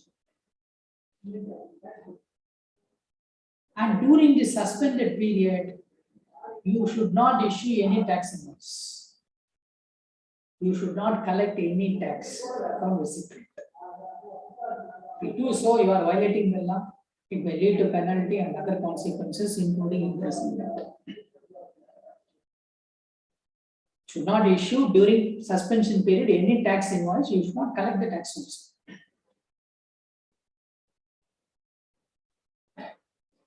And now my registration, suppose it is cancelled. Now, how I can revive the registration? Original provision was that within 30 days, I can request for restoration of the registration. Suppose I fail to make a request within 30 days limit. There was no provision in the law. Then how I can provide that registration? Means only option is I have to go to appellate authority, which is likely to consume time. Till such time my business will be affected. I won't be able to make any supply of goods or service. Therefore, a provision was made whereby it says this time limit is extendable by 30 days. Not exceeding 30 days. Not exactly 30 days, left to the officer, not exceeding 30 days by joint commissioner or additional commissioner. Further 30 days, up to 30 days can be extended by commissioner or principal commissioner. And maybe a practical question on this. So within 90 days, if you have not made any attempt, your cancellation becomes permanent. You won't be able to make any fresh application also with the same time. So that is important area in registration. Then QR code. You know the expansion, quick response code. Even though brought in 20 itself, the implementation was delayed by some more period. Who has to compulsorily put this QR code? Any person who is making B2C supply and B2B supply. And there was a question before the board. Is applicable to B2B. It says B2B also, it is applicable. The QR code must be affixed. And this QR code has many information. And basic information, which has to be put on this taxonomies. So it is applicable only to those who have aggregate turnover of 500 crore. Beyond 500 crore, more than 500 crore. More than 500 crore in which year? Now I am in 22-23. Shall I go to 22-23 or preceding year 21-22? The notification says, if we have crossed this 500 crore in any of the financial year, from 1st July 17 onwards, 17-18 onwards. In any one of the year, if you have crossed 500 crore, you come under this QR code system. Compulsory affix. Where QR code is necessary for export. Exporters need not affix QR code. And there is no utility for the buyer at abroad, so one need not put. So read about QR code provision. Next one important was e-invoicing. Mostly you will get a question. Electronic invoice. Hitherto we prepare invoice in our own system. We feed only the invoice information in GSTR1. Tax payment details we put in GSTR3B. But under this e-invoicing system, compulsorily you have to generate the invoice through the GST portal. But of course, for your own use, you can generate the tax invoice. You have to generate tax invoice, not optional. Tax invoice you have to generate. Or you may give some other document. But e-invoicing is compulsory, it is not optional, which has to be generated through portal, not GST portal, for which there is a separate portal, e-invoice, system.nic.in. You have to register there with your GST number. Then it has to be validated, which may take some time. On validation only, you'll be able to generate this e-invoice. There are some tools available in the portal. You download the tool. You create some master data also, then fill up the information. You will be given a number called INR, which is called Invoice Reference Number. It is a 64-digit number. Nobody can remember also. And remember, your tax invoice serial number is different from the 64-digit number. 64-digit number automatically generated by the e-invoice portal. Whereas e-invoice number continuously you give on your own for a financial year. Maybe alphanumerical or just alphabetical, your choice. Only certain symbols have to be used. but it should be continuous. It is independent only. So this e-invoice you generate in the portal. Once you generate and it is validated, it has to be validated by that portal. Then it will go to the GSTR to be of the recipient, so that he can take instant credit. Any correction invoice has a time limit to be done. Within the time limit, it has to be done. Otherwise, you won't be able to carry any correction in the invoice. To whom it is applicable? Originally, the government issued notifications applicable for those who have turnover 500 crore and above. Then it was brought down to 100 crore also. Then it became 50. Then it became 20 crore. But now it has been brought down to 10 crore from 1st October. But don't keep in your memory this 10 crore for your examination purpose. For your examination purpose, 20 crore. 20 crore aggregate amount. Which year? Again, like QR code. From 17-18 onwards, in any of the financial year, if your aggregate turnover was more than 20 crore, compulsory you have to generate e-invoice. Next situation of applicability is, this is only for B2B and not B2C means. B2C is to consumer. B2B is business. Why it is only for B2B and not for B2C means, in B2C there is no ITC. Consumer cannot take ITC. Whereas B2B they take ITC. Therefore, it is applicable only for B2B customers. These are some of the important concepts of invoice. Some more points I have in the material. Next thing you have to read is restriction on availment of ITC. Since the government found a lot of fake invoices, today also there was a news report. They have found fake invoicing for more than 3 crores by supply. By creating multiple company, even without any premises, registration has been fraudulently taken and invoice has been circulated to avail credit by different persons. Many cases have been found in West Bengal, Tamil Nadu, Andhra Pradesh, Gujarat, Maharashtra, etc. So they brought a provision. This provision restricts your utilization of ITC. The restriction is,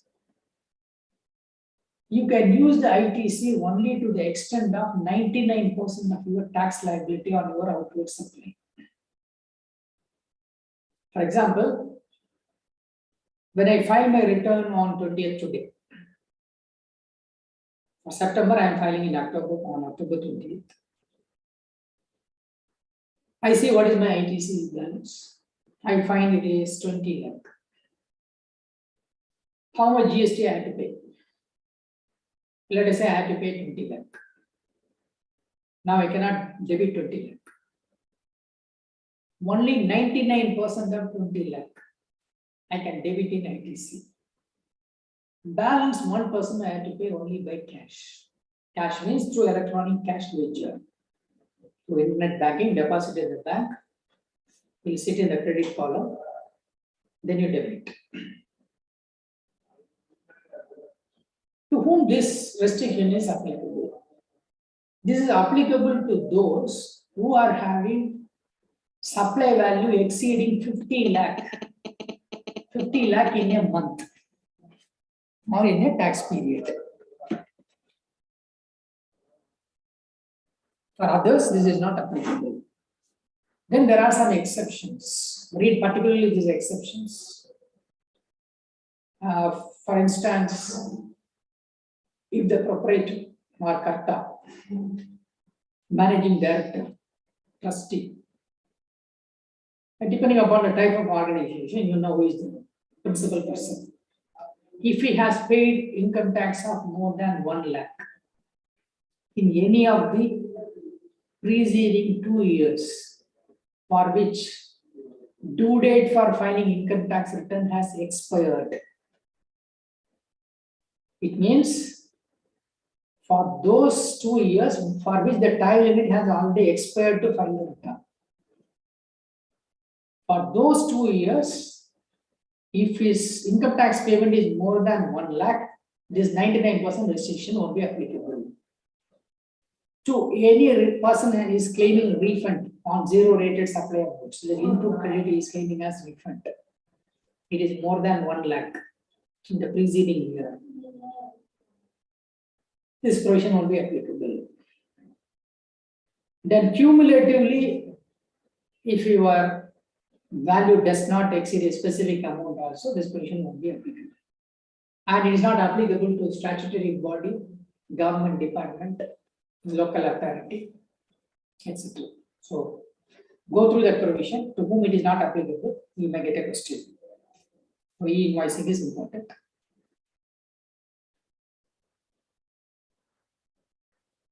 Next, concentrate on demand. Often what we find is people concentrate mainly in valuation, ITC, exemption, something like registration, payment of tax return. The other area they ignore because it is morely theoretical content.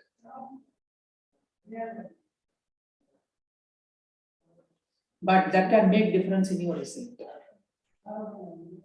So read section 73 and 74 for demand. Briefly, 73 is for normal time period of 3 years. Whereas 74 is for extended period of 5 years. How to calculate this 3-year period or 5-year period? Indirectly, the law provides a time limit. Instead of providing directly, it says the show cause notice has to be issued if it is 73 at least 3 months before the due date for filing annual return. If it is 74, at least 6 months before due date for filing annual return.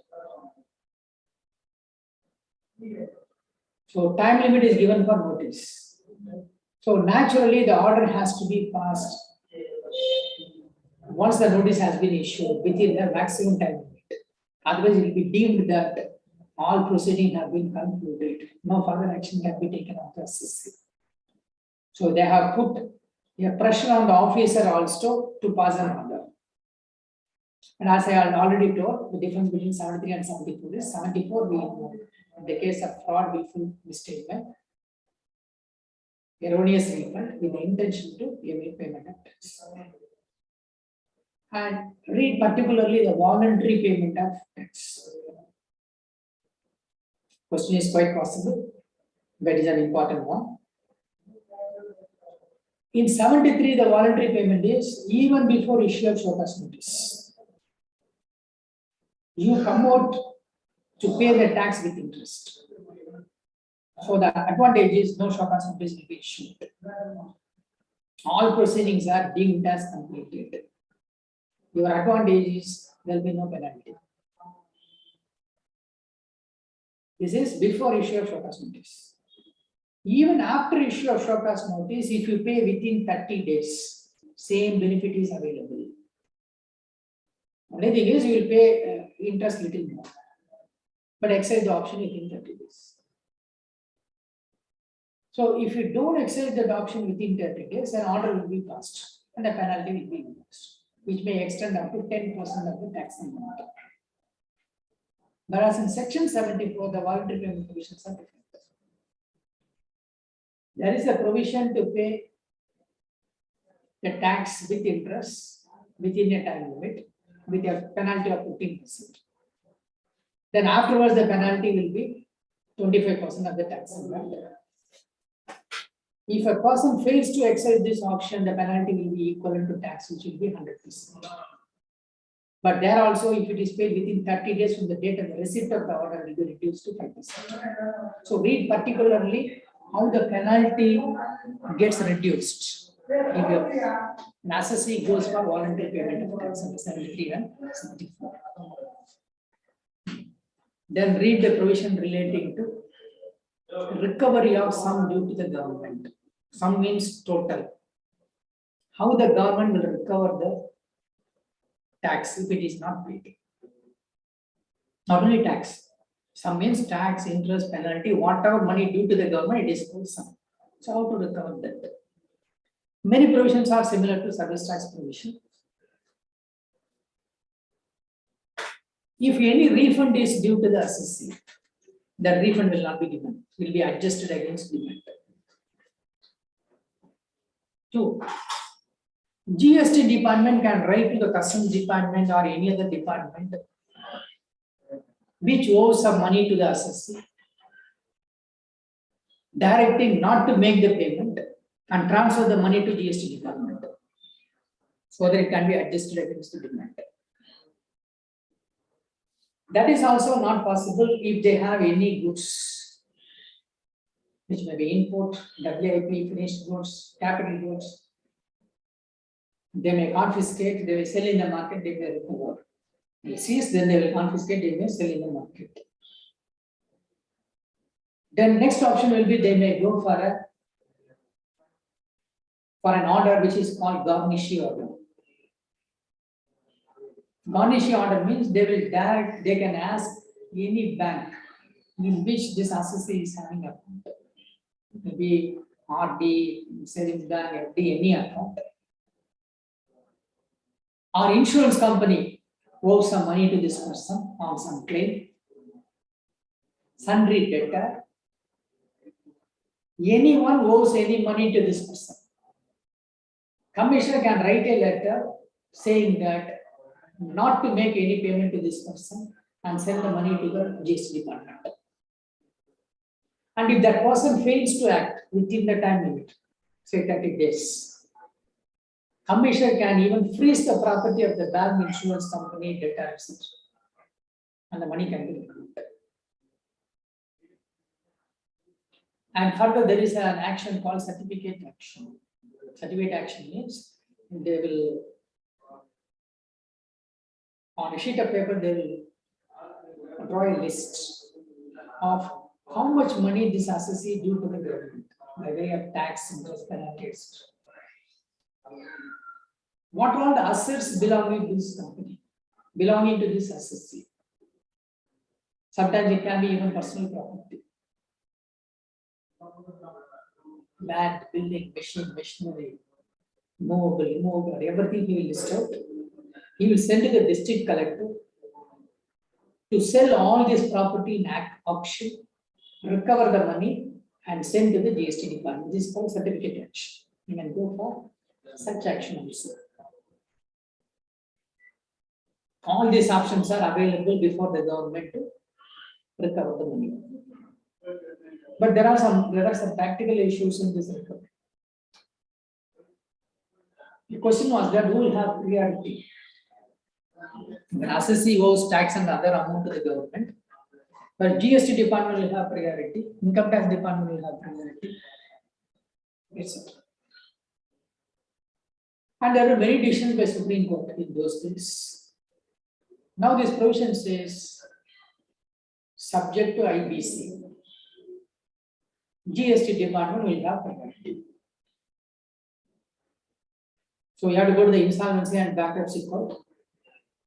There, if you refer, it will say first priority will be for compensation to the employees. There will be any wage salary due to the employees, first that has to be given priority under the Companies Act provision. Next priority will come to banks, financial institution under Banking Regulation Act. Then that's SIRC Act. Then the priority will come to the government revenue. So that is important. Then read the liability. One question may appear. How the liability is determined for a company, as public limited company, private limited company, partnership, LLP, trust, and the person is minor, wards of court, proprietary concern, how the liability gets recovered by the department. So read those provisions with reference to liabilities. Then advance ruling. Important. It is not a new concept under GST. It was already there in income tax. We introduced in central excise, service tax, and customs duties. The purpose of advance ruling is a person, even before commencing an activity, he can go to the government and take an opinion or view or a legal application. And the background of advance ruling is to encourage foreign investment in India. But generally, there was an opinion that Indian tax laws are very complicated. Suddenly, a demand will be raised for several crores, which may eat not only the profit, it will eat the capital of the company also. So, such fear was there among the foreign investors. So, once advance ruling is brought, they can take an advance ruling and take a decision whether it will be worth for them to do a business in India or not.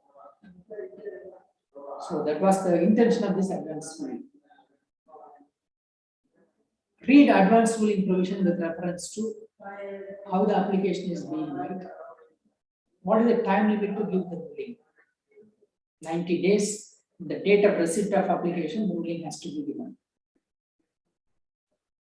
Whom this ruling is binding? The rule binds only the applicant and the jurisdictional commissioner or principal commissioner of GST. The commercial tax department, that commissioner. In other words, you have taken an advance ruling. I am having identical issue. I am making identical supply of goods or service like you. I cannot go by your advance ruling. I have to make a separate application and take ruling from that authority. So that is why advance ruling binds only the applicant and not others. If this advance ruling is taken fraudulently or by not disclosing fact, etc., it will become null and void. Subject to exclusion of a period, it will become null and void. Then how the benches are being formed? We have a state level bench which is having 2 members. One member from commercial tax department at commissioner level. Another member is from the GST department who is in the level of commissioner or principal commissioner. It's a 2-member bench.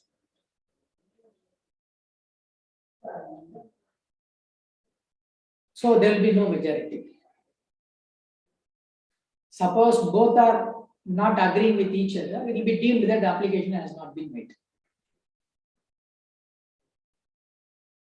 Then there is a bench act, there is a bench called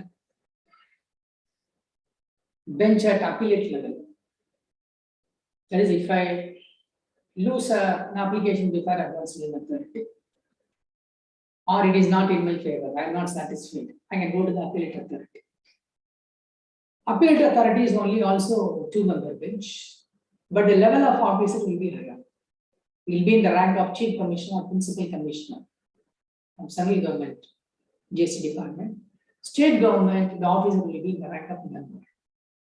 They form the bench and they'll give a ruling. But since there is a view that many of these rulings are biased towards the revenue or department, the government made a provision in the law to create one more bench at Delhi level. But it is yet to be operationalized. It is pending. So for the time being, you have only advanced ruling bench at state level, then at appeal level, you have a bench. So in case there is an appeal before the appellate authority, if they are also not in disagreement, it will be construed that this application has not been made. What is the fee payable? Read what is the fee amount. So you have to pay separately for CGST, separately for SGST. If I write 5,000 plus 5,000, 10,000 rupees will be. Specific form in which application has to be made. You have to enclose all the relevant documents. There will be a hearing and order is being passed. Read appeal provisions. Particularly the first level of appeal. Presently, the first level of appeal is before AC or DC appeals, subject to monetary limit. Then it will be joint commission, additional commission. Then appeal may go to commission appeals also. This first stage of appeal. You should know how much appeal fee is paid. What is the time limit to file this appeal? That is most important. Time limit is 3 months. 3 months from which date? 3 months from the date of communication of the order. Not date of the order. Sometimes government will put the date 1 month back. But by speed post or register post, I may receive only today. Then I receive it. Then I sign the acknowledgement of the postal department. That is the actual receipt of the order. From that date onwards, 3 months. Extendable, not exceeding another 3 months. If there is adequate reason that could be shown, it will be extended by 3 months by that appellate commission.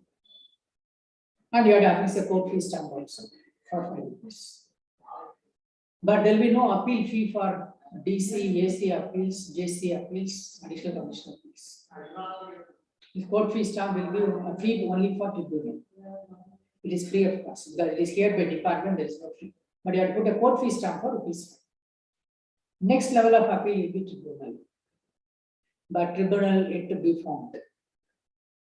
The other provisions have been made in the law due to some litigation pending before Supreme Court. The government is unable to form the tribunal.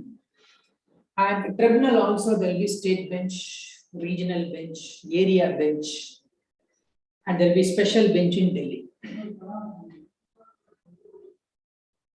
This regional bench or state bench, area bench and all cannot hear any case where it involves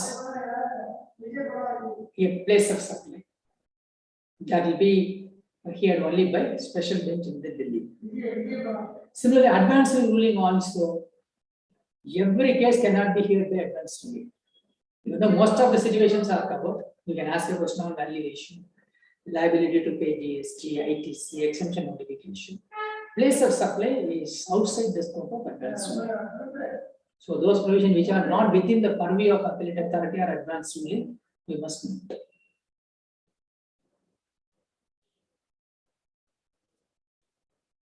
The next, read returns.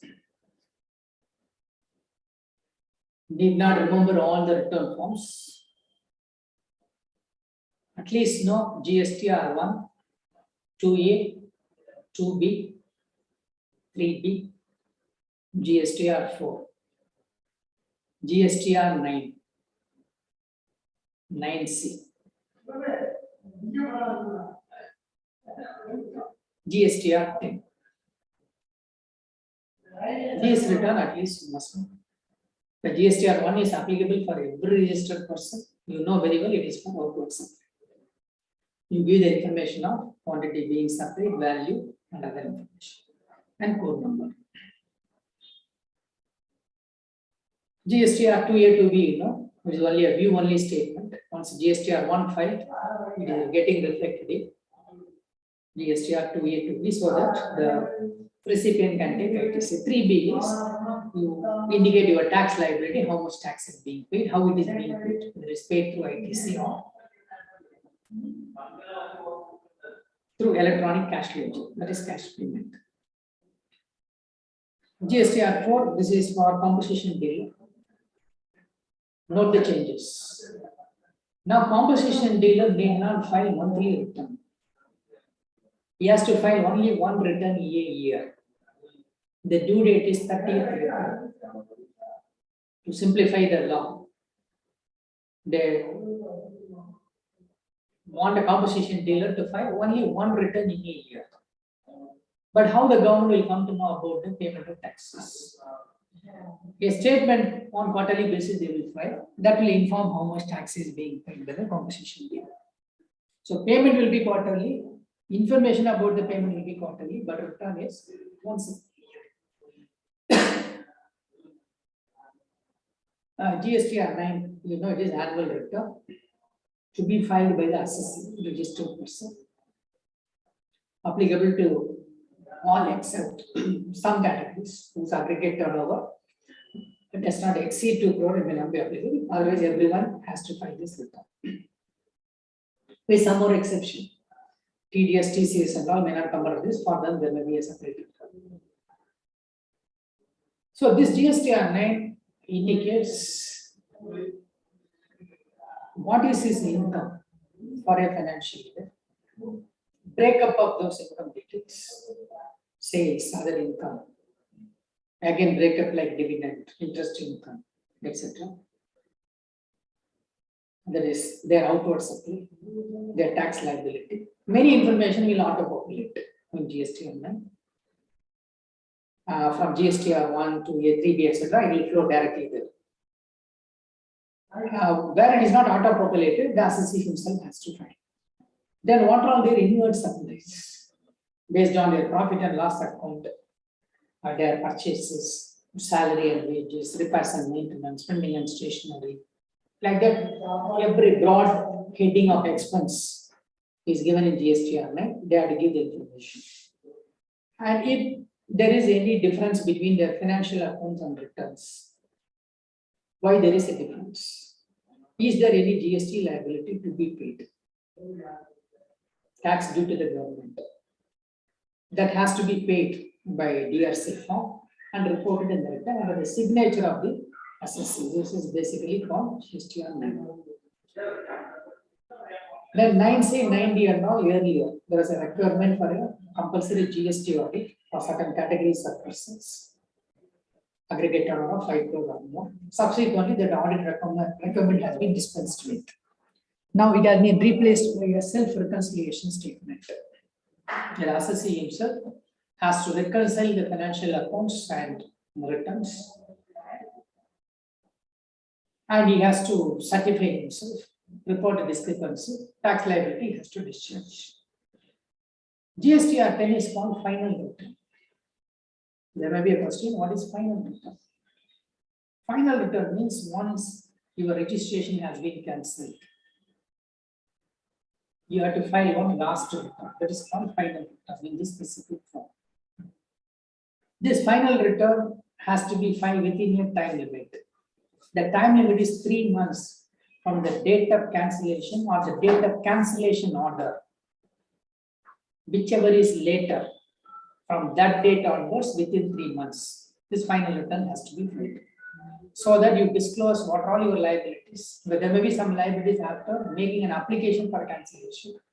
But before cancellation you would have made supply, there may be some tax liability, interest, late fees, all those payments we disclose, we will report to the department. So once that is accepted, you have completed all the formalities under the GST. This is called final return. What is first return? After obtaining registration certificate, there is some tax period during which you don't have a registration, but you have made supply. You have to report those supply also in the first return you file. You file GSTR 1 and 3B in the next month. There you will report all those transactions during that period also. This is called first return. Read the topic of tax invoice, bill of supply, and other documents. In particular, in tax invoice, you read when tax invoice need not be issued. The provision says if the taxable value is rupees 200 or less, a tax invoice need not be issued. But that is subject to condition. The condition is very important. 2 conditions.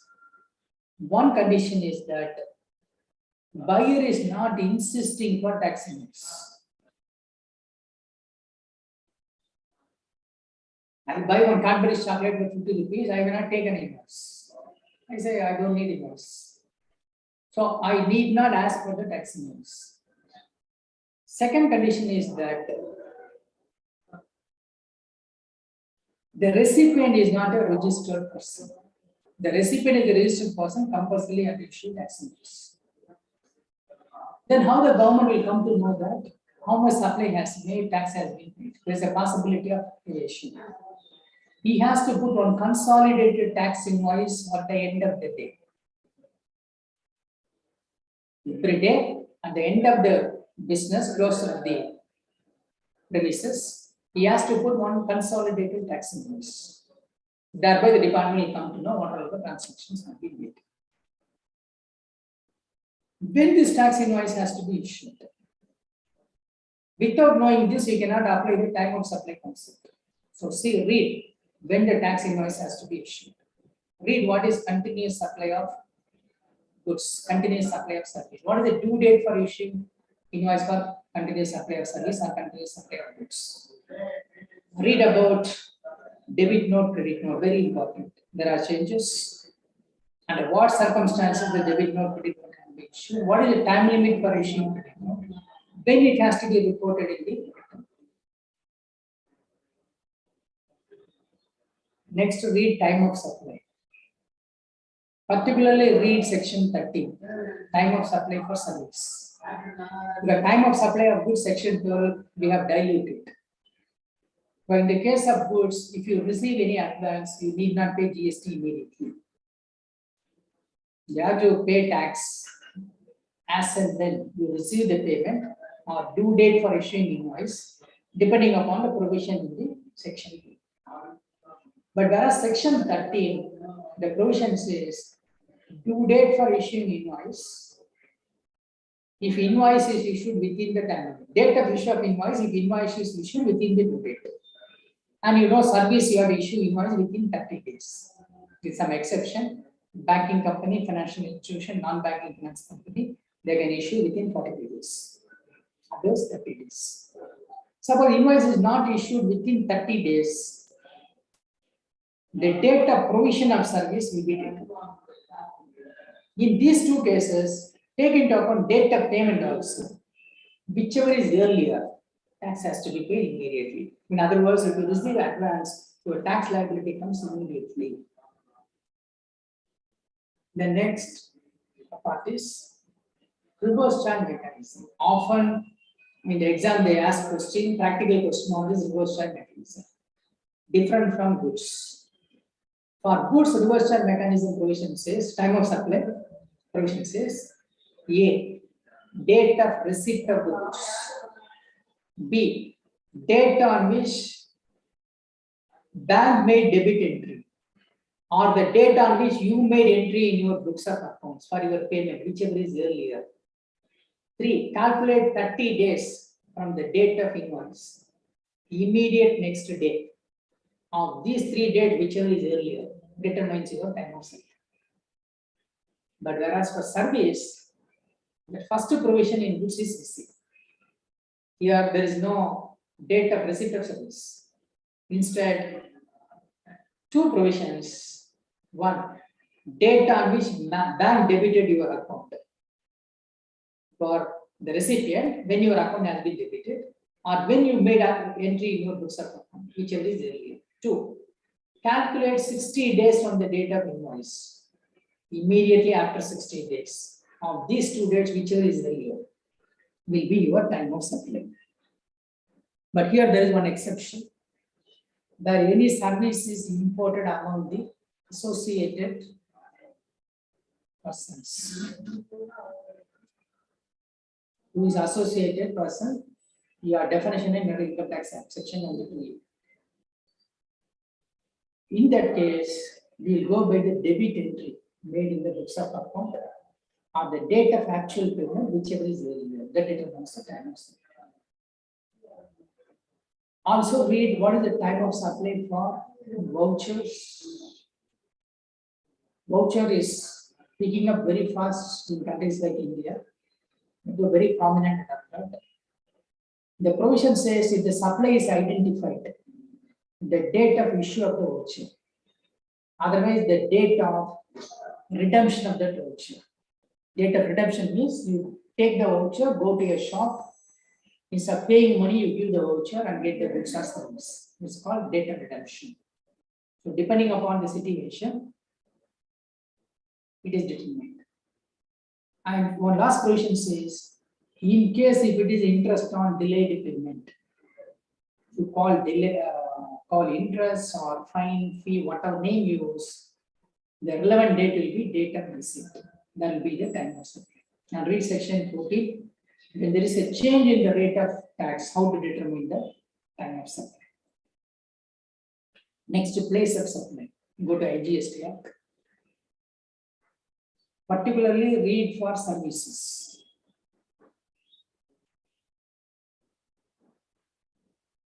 For goods, particularly you read bill to ship to transactions.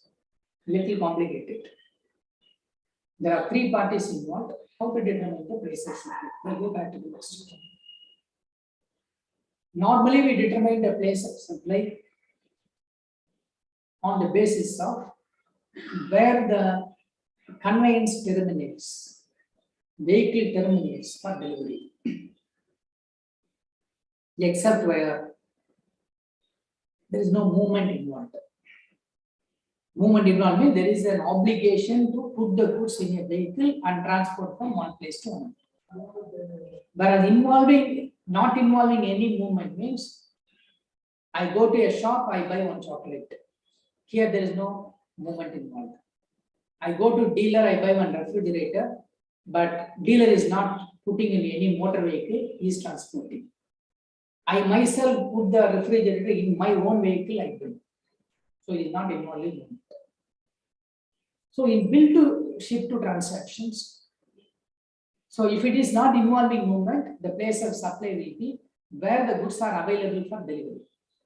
Now let's go to bill to ship to transaction. Three parties are involved. One person is placing an order to supply the goods. That supplier is invoicing this buyer. Now this buyer is finding a party to supply the goods, a customer. Now he directs the supplier to deliver the goods to his buyer. It's called bill to ship to.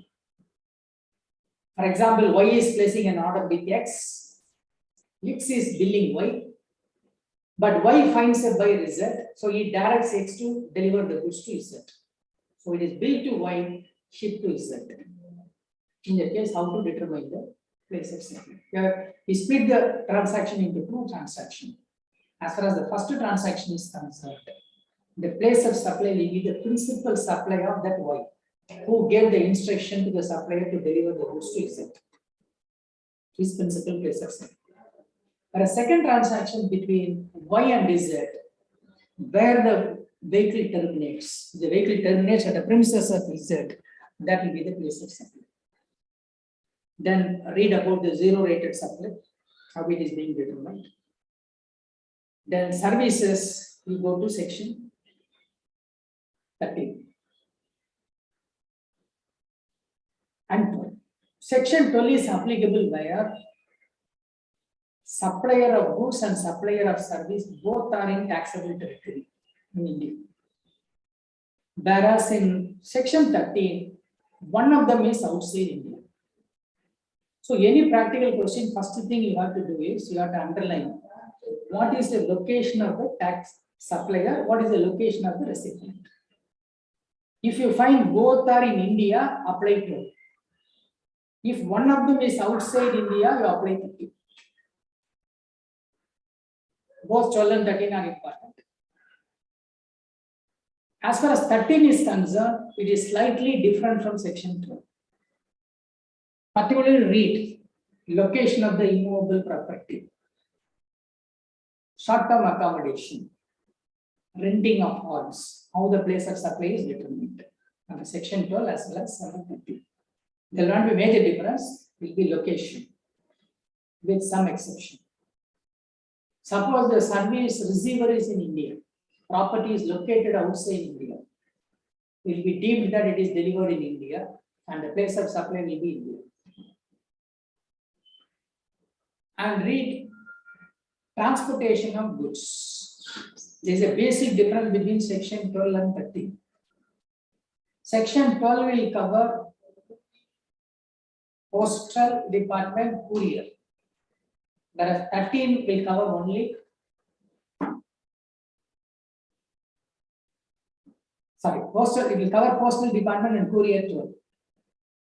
And transportation by cargo, transporters, there is GT. But as 13 will cover only transportation by GT. And there was an amendment in IGST Act in section 12. The old provision was that your place of supply is based on the goods, the place where the goods are being received. Now the provision says by explanation, if the goods are delivered outside India, the place of supply will be destination. So study the difference between section 12 and 13 with reference to transportation of goods. Transportation of passenger also important, particularly tickets issued by air. Read place of supply with reference to admission to event and event management. These are the major areas in place of supply. eBay bill. One question is possible. Read what is supply. Read what is other than supply. Read exemptions. There is when eBay bill is not required to be generated. It's a long list.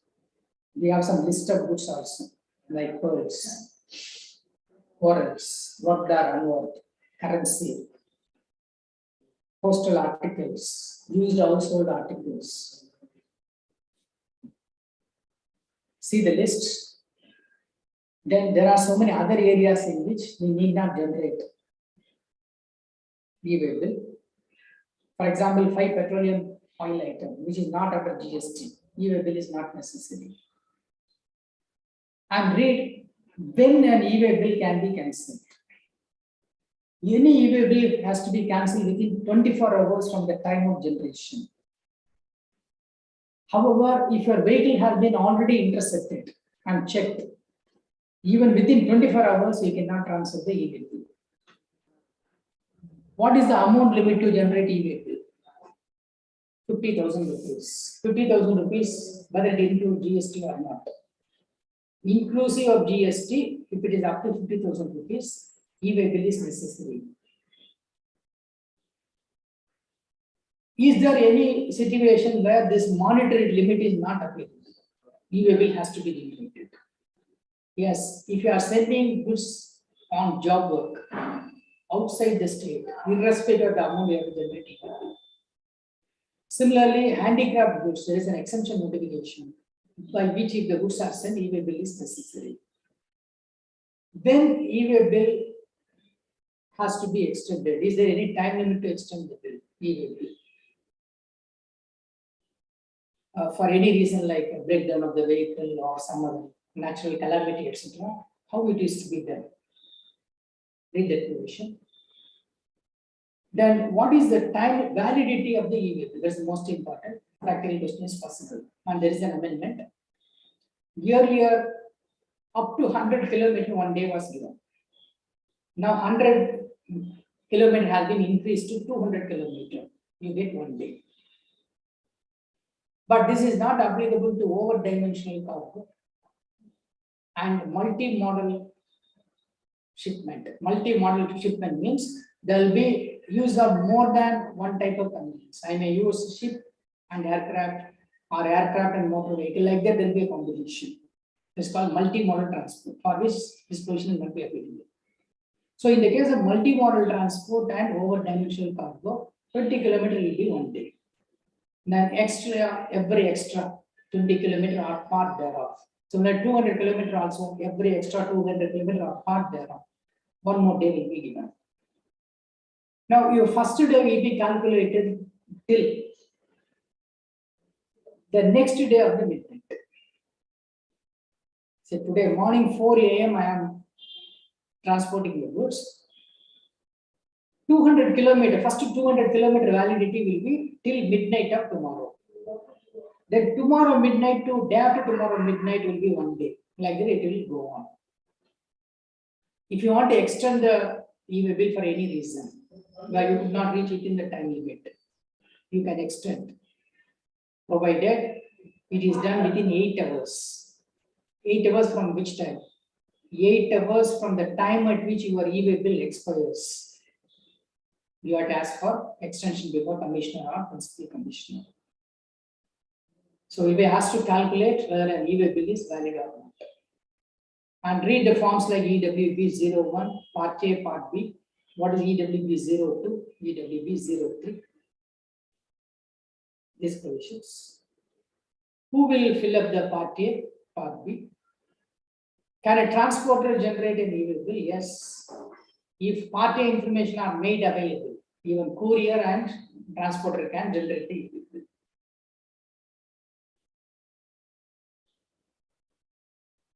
Then there are some more provisions and changes which you can go through under e-way bill system. So these are the major areas to be concentrated, which I have revised, which in the available time. Do you have any questions to ask?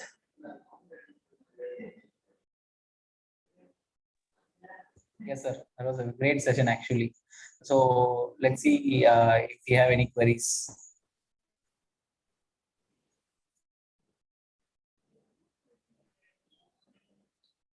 If you have any queries, you can send by mail also. SIRC will share my mail ID, or you can call by mobile also So and get your doubts clarified. sure. But don't go to exam with any, Yes, we have no queries left. because in exam nobody can clarify your. Yes, sir. And as far as Sure, sir. Absolutely. Before that, we hear. Yeah. And the approach for examination is don't go by each person says. They may say their own experience. One person may say, I just read practice manual, I cleared. One will say, I read only valuation, IDT, place of supply, and time of supply, I cleared.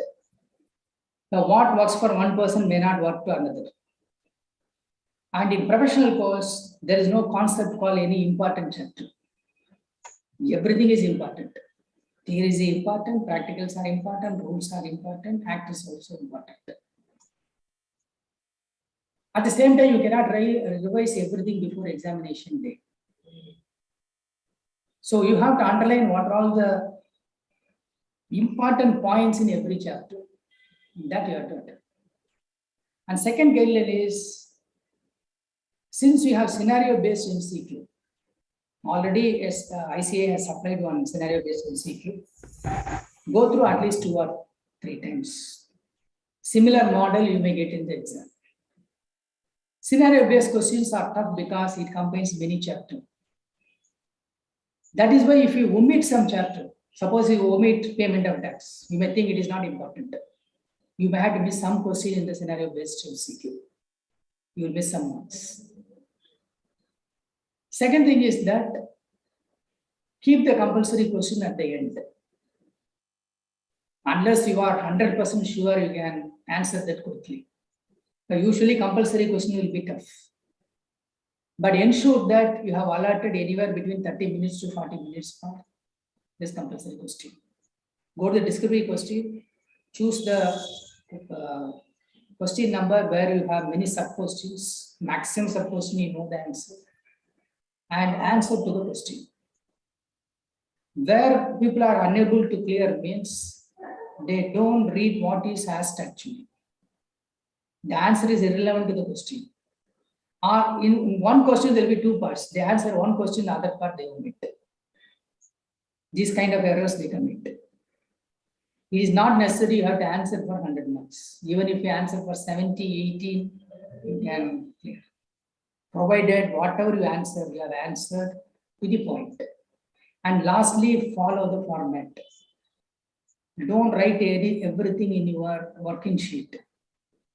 In the question itself, wherever the answer sheet is valued online, unless you have given according to the scheme, step by step, you are likely to miss the mark. That also you have to take care. Thank you very much. I wish everyone of you all Thank you, sir. success. That was a very great session, and the entire curriculum was fragmented in a very student-friendly manner and was presented to everyone. Thank you. I hope it would immensely benefit those who participated and interacted. Thank you. Everyone. Good luck to everyone. Thank you, sir. Bye. Good Yeah, evening. materials I will share tomorrow through SIRC. Okay. Thank you. Thank you. Bye. Good day, sir. Good day and good night for everyone.